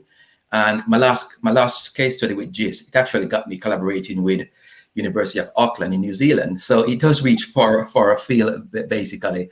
But one thing I must stress to any organization out there is that with the GIS, working with your account managers, they can allow you to collaborate and enable you to reach further afield in terms of some of the work you're doing or any issues that you might be facing in order to bridge that gap, basically. So it's something that I would recommend to anyone to work with GIS and their account managers to do so. Okay, fabulous. Thank you so much, Conrad, and keep up the good work. Thank you. David, thank you so much for your presentation. I have a personal question to begin with, David. I have 3 questions in all, but the first one is a personal one. Do you have a reason, you, David Hughes, for committing to building back fairer and tackling racism within the college sector? And if you wouldn't mind sharing what that personal reason is, what that, you know, where your drive comes from, I think it would be nice for participants to hear. What drives you, David? Yeah, hi, and it's a very, very personal question, isn't it? I don't mind talking about it. I mean, look, it can sound a bit cheesy sometimes, but I mean, I was brought up in London in very multicultural society, and I was brought up in a fairly poor household. I understand what poverty means, and we spent a lot of my early years affected by that very badly. But I also saw just how much racism, sexism, you know, inequality, unfairness impacts on societies, on communities. And I think it becomes part of your education, doesn't it? You grow up in an environment like that, and you can do 2 things, and you can turn towards it and say, this is something I want to try and do something about. And I think that's what I've done with my career. Never enough, always more to do, but you know, it's been part of what I've always tried to achieve. Or you can do what some of my brothers did. I've got 3 older brothers who decided to ignore it and reject it and decide that actually they weren't going to move towards it, they were going to deny it. And I think that's what happens in society. For whatever reason, I think I've tried to work through my career to empower people, to address inequalities when I've seen them. I worked in Toxteth for a few years in the late 80s, and by golly, you could see all sorts of issues around race there, which, you know, there's lots of things that are still bad, but at that point, you know, and the riots in the mid 80s and again in the late 80s, you know, just brought that to a head. And as I said, if you're in that environment, if you know, you have a choice, don't you? You can say, I'm going to walk away from it and try and move away from it, or I'm going to move towards it and work towards it. And I think that's what I've tried to do throughout my career. I've done a lot of community development in places like Toxteth, working with community organisations, working with people trying to get more control over their lives. I didn't come into learning and education through a sort of teaching route. I came through it from a community development, adult empowerment route, and I still think that's what education is. It's trying to create a more tolerant, better society, trying to get people to open their understanding about their impact, you know, on other people and on the life chances of other people. And, you know, in the end, you know, I think if you look at all of the statistics we've been talking about all day and you're not horrified by them, then I don't know what reality you're kind of facing up to. And for me, there's just so much more we need to do to make the world a fairer place, because a fairer place is a better place, a more tolerant place is a better community, you know. And so fairness and tolerance and inclusion, I think, are just part of the way I operate. Thank you, David. I see you. I see you, and I hear you. I have two more questions. How can college leaders be incentivized? Say if they were your brothers, to build back fairer in race equality and inclusion when they're just struggling to build back. And the second question is about culture. You talked in your presentation about the importance of AOC changing its culture. Is the emphasis on getting people from diverse backgrounds to come into AOC and change the culture? Or is it to change the culture so that when Black people arrive, they can be there while being Black and stay? Yeah, great questions. Not enough time to answer them fully, I'm sure. I mean, look, I think people come into the further education sector, people come into work in colleges because they believe in, you know, the power of learning and the importance of learning to everybody. They believe in people's potential. I think innately, you know, kind of people are doing it because they believe in fairness. So I don't think it is about persuading college leaders to take this agenda seriously. I think it's enabling them to take it seriously. And I think for some people, they're willing to step into it and make mistakes and be called out for it and maybe be exposed because they say the wrong thing or they do the wrong thing. Other people are more nervous and more circumspect. And I think our job at AOC with others is to support the nervous, to become more confident, to reach out to them, to show them how it can be done, to work with them alongside them, to give them that support. Because I don't think they don't want to do it. I think they're just nervous of how to do it and how to act and behave. And I firmly believe that we have to do two fundamental things in the college sector. We need more Black staff to get promoted and to be on that path to leadership and to get the leadership job. So there's a really important job to work specifically with Black staff to make sure they have that support and those networks and whatever it is we need to do to support them to get those leadership jobs. But we also need to work with white leaders to say what your job is to create more inclusive cultures and to allow everybody to be who they are, to make sure Black people can succeed, as well as people with disabilities and women and so on and so forth. Because I don't think it is about persuasion. I think it's about enabling. I think it's about confidence. And on the AOC issue, I think it's really simple. I want to work in an organisation where everybody can be the best that they can be. I want everyone to feel comfortable. I want everyone to feel confident.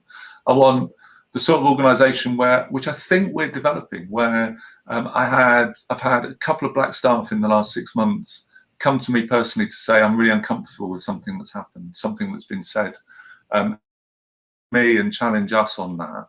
And we've worked with them on it and we're making changes, you know, and it feels to me that's actually quite a good sign that, you know, Black staff, not very senior, are willing to come to the chief exec and say, David, there's something wrong and we need to do something about it.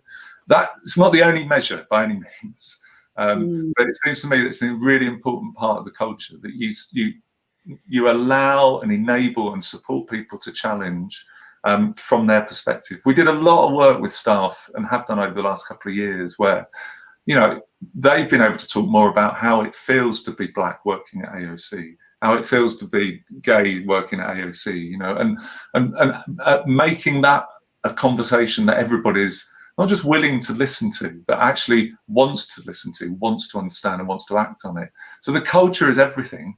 And if you get that culture right, the best people get the promotions, the best people can go on and be the best they possibly can, and you attract all sorts of other people in. You attract that diversity, you get that range of views and intelligence and experience and so on, and you can then connect externally. Because our job at AOC is complex. It's not just being the best organisation we can possibly be, it's an influencing organisation that we have. You know, we have such an important role with government, being able to hold them to account in ways that individual colleges can't, you know, and we have a responsibility therefore to get this right for ourselves and to keep challenging and supporting everybody to get it right for themselves. Absolutely. Thank you so much for that, David. I think it is critical that in these unprecedented times, and I know that that is a much overused word, but we truly are in these unprecedented times. It's key that we're not revisiting these conversations, as somebody said earlier, in another 10 years, in another 20 years, without us having moved forward. And so we have to be courageous. And when I look at school sector, for example, and you know, I was working in education there for 40 years. When I look at school sector, the reason that we don't have enough Black and other global majority leaders within school sector now in 2021, we have fewer than we had when in the 1990s when I was an Ofsted inspector in school sector. So it was about people coming into a culture where their lived experience, their knowledge, their connection with the communities that they serve really weren't valued within that sector. And so what we had was the veneer of representation, but no real change in culture, no real listening, no real valuing of what needed to change and what needed to happen. And so those people left, you know? And so we're in a time now where we want to avoid that. And so I love your answer to the culture question and, you know, the complexity around what AOC is trying to do in terms of representing its members, but also having that conversation with government about the cultural change that needs to take place. It's not just about fitting people into existing spaces. It's really about changing those spaces. So that they're better for everyone, as you rightly say, yes? So thank you all. Thank you to all of our presenters. It's been a fabulous conference and a fabulous afternoon. And I'm really glad that I got up at 4 a.m. my time to be part of this. So thank you very much indeed.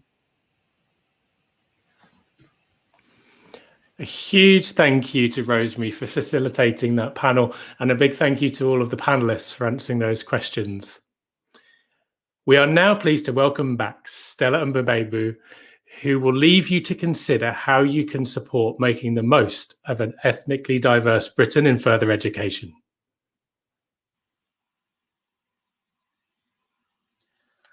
I put my cards on the table in front of you.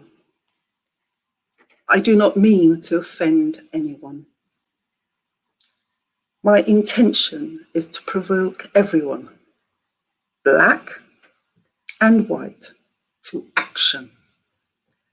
This provocation will either anger, irritate, or exasperate, or it will encourage, persuade, challenge, prompt, urge, motivate, or galvanize. Whichever way it is, the simple truth, friends and colleagues, is that we collectively, as system and sector leaders, by commission or omission, or indifference, have presided over the current state of affairs, the lost decade of opportunities, the systemic racism at every level in all its ugliness. The answer to the rhetorical question, how can it be, is because it is.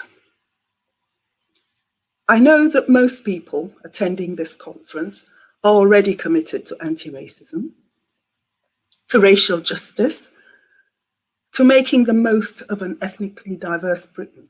Otherwise, you would not be here.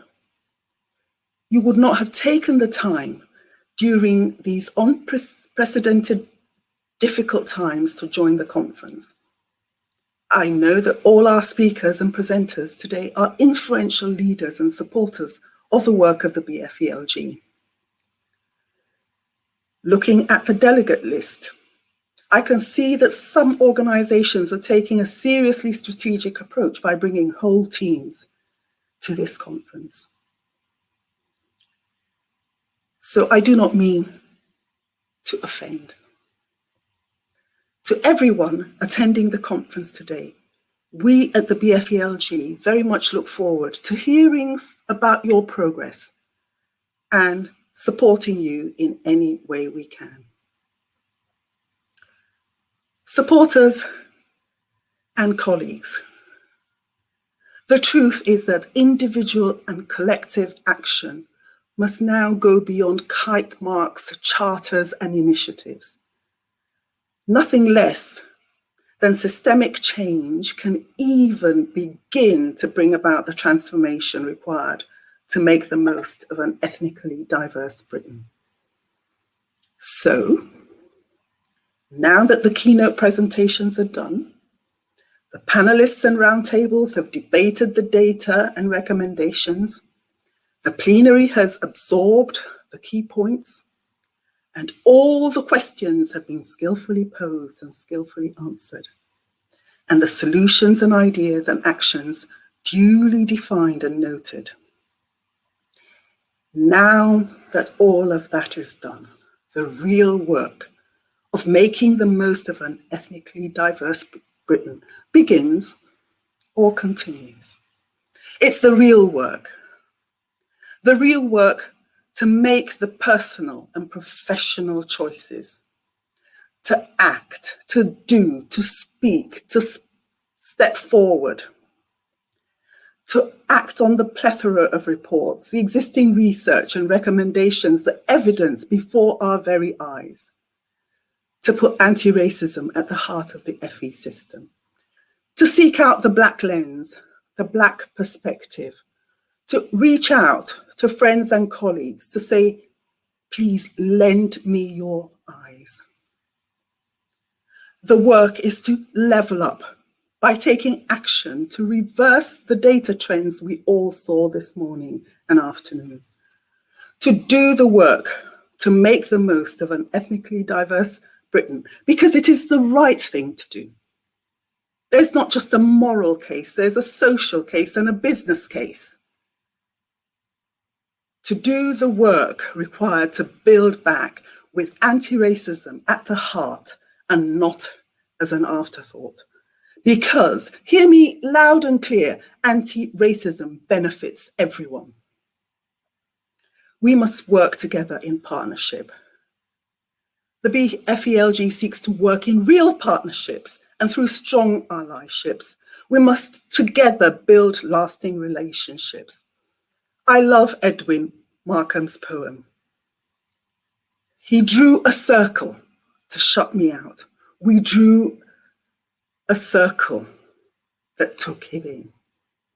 This is the reciprocal attitude we need to have towards each other, Black and white colleagues, friends, and supporters. Colleagues, this is indeed a kairos moment. Kairos is an ancient Greek word that signifies a proper or opportune time for action. Put another way, in that famous quote in Shakespeare's Julius Caesar, there is a tide in the affairs of men, which taken at the flood leads on to fortune. On such a full sea are we now afloat, and we must take the current when it serves, or lose our ventures. Be bound in shallow and in the shallows and in miseries. Let's not miss this moment. There's too much to lose. To close, thank you to Sir Ken Ulisa for his vote of confidence in the BFELG. Thank you, Sir Ken. Thank you, Rosemary Campbell-Stevens, for your skillful facilitation. Thank you to all our presenters, our partners, Google for Education, Kiri, Emma, Ben, Lawrence, Conrad. What an amazing team. Thanks for everything. We couldn't have done this without you. Thank you all for coming. Do stay safe.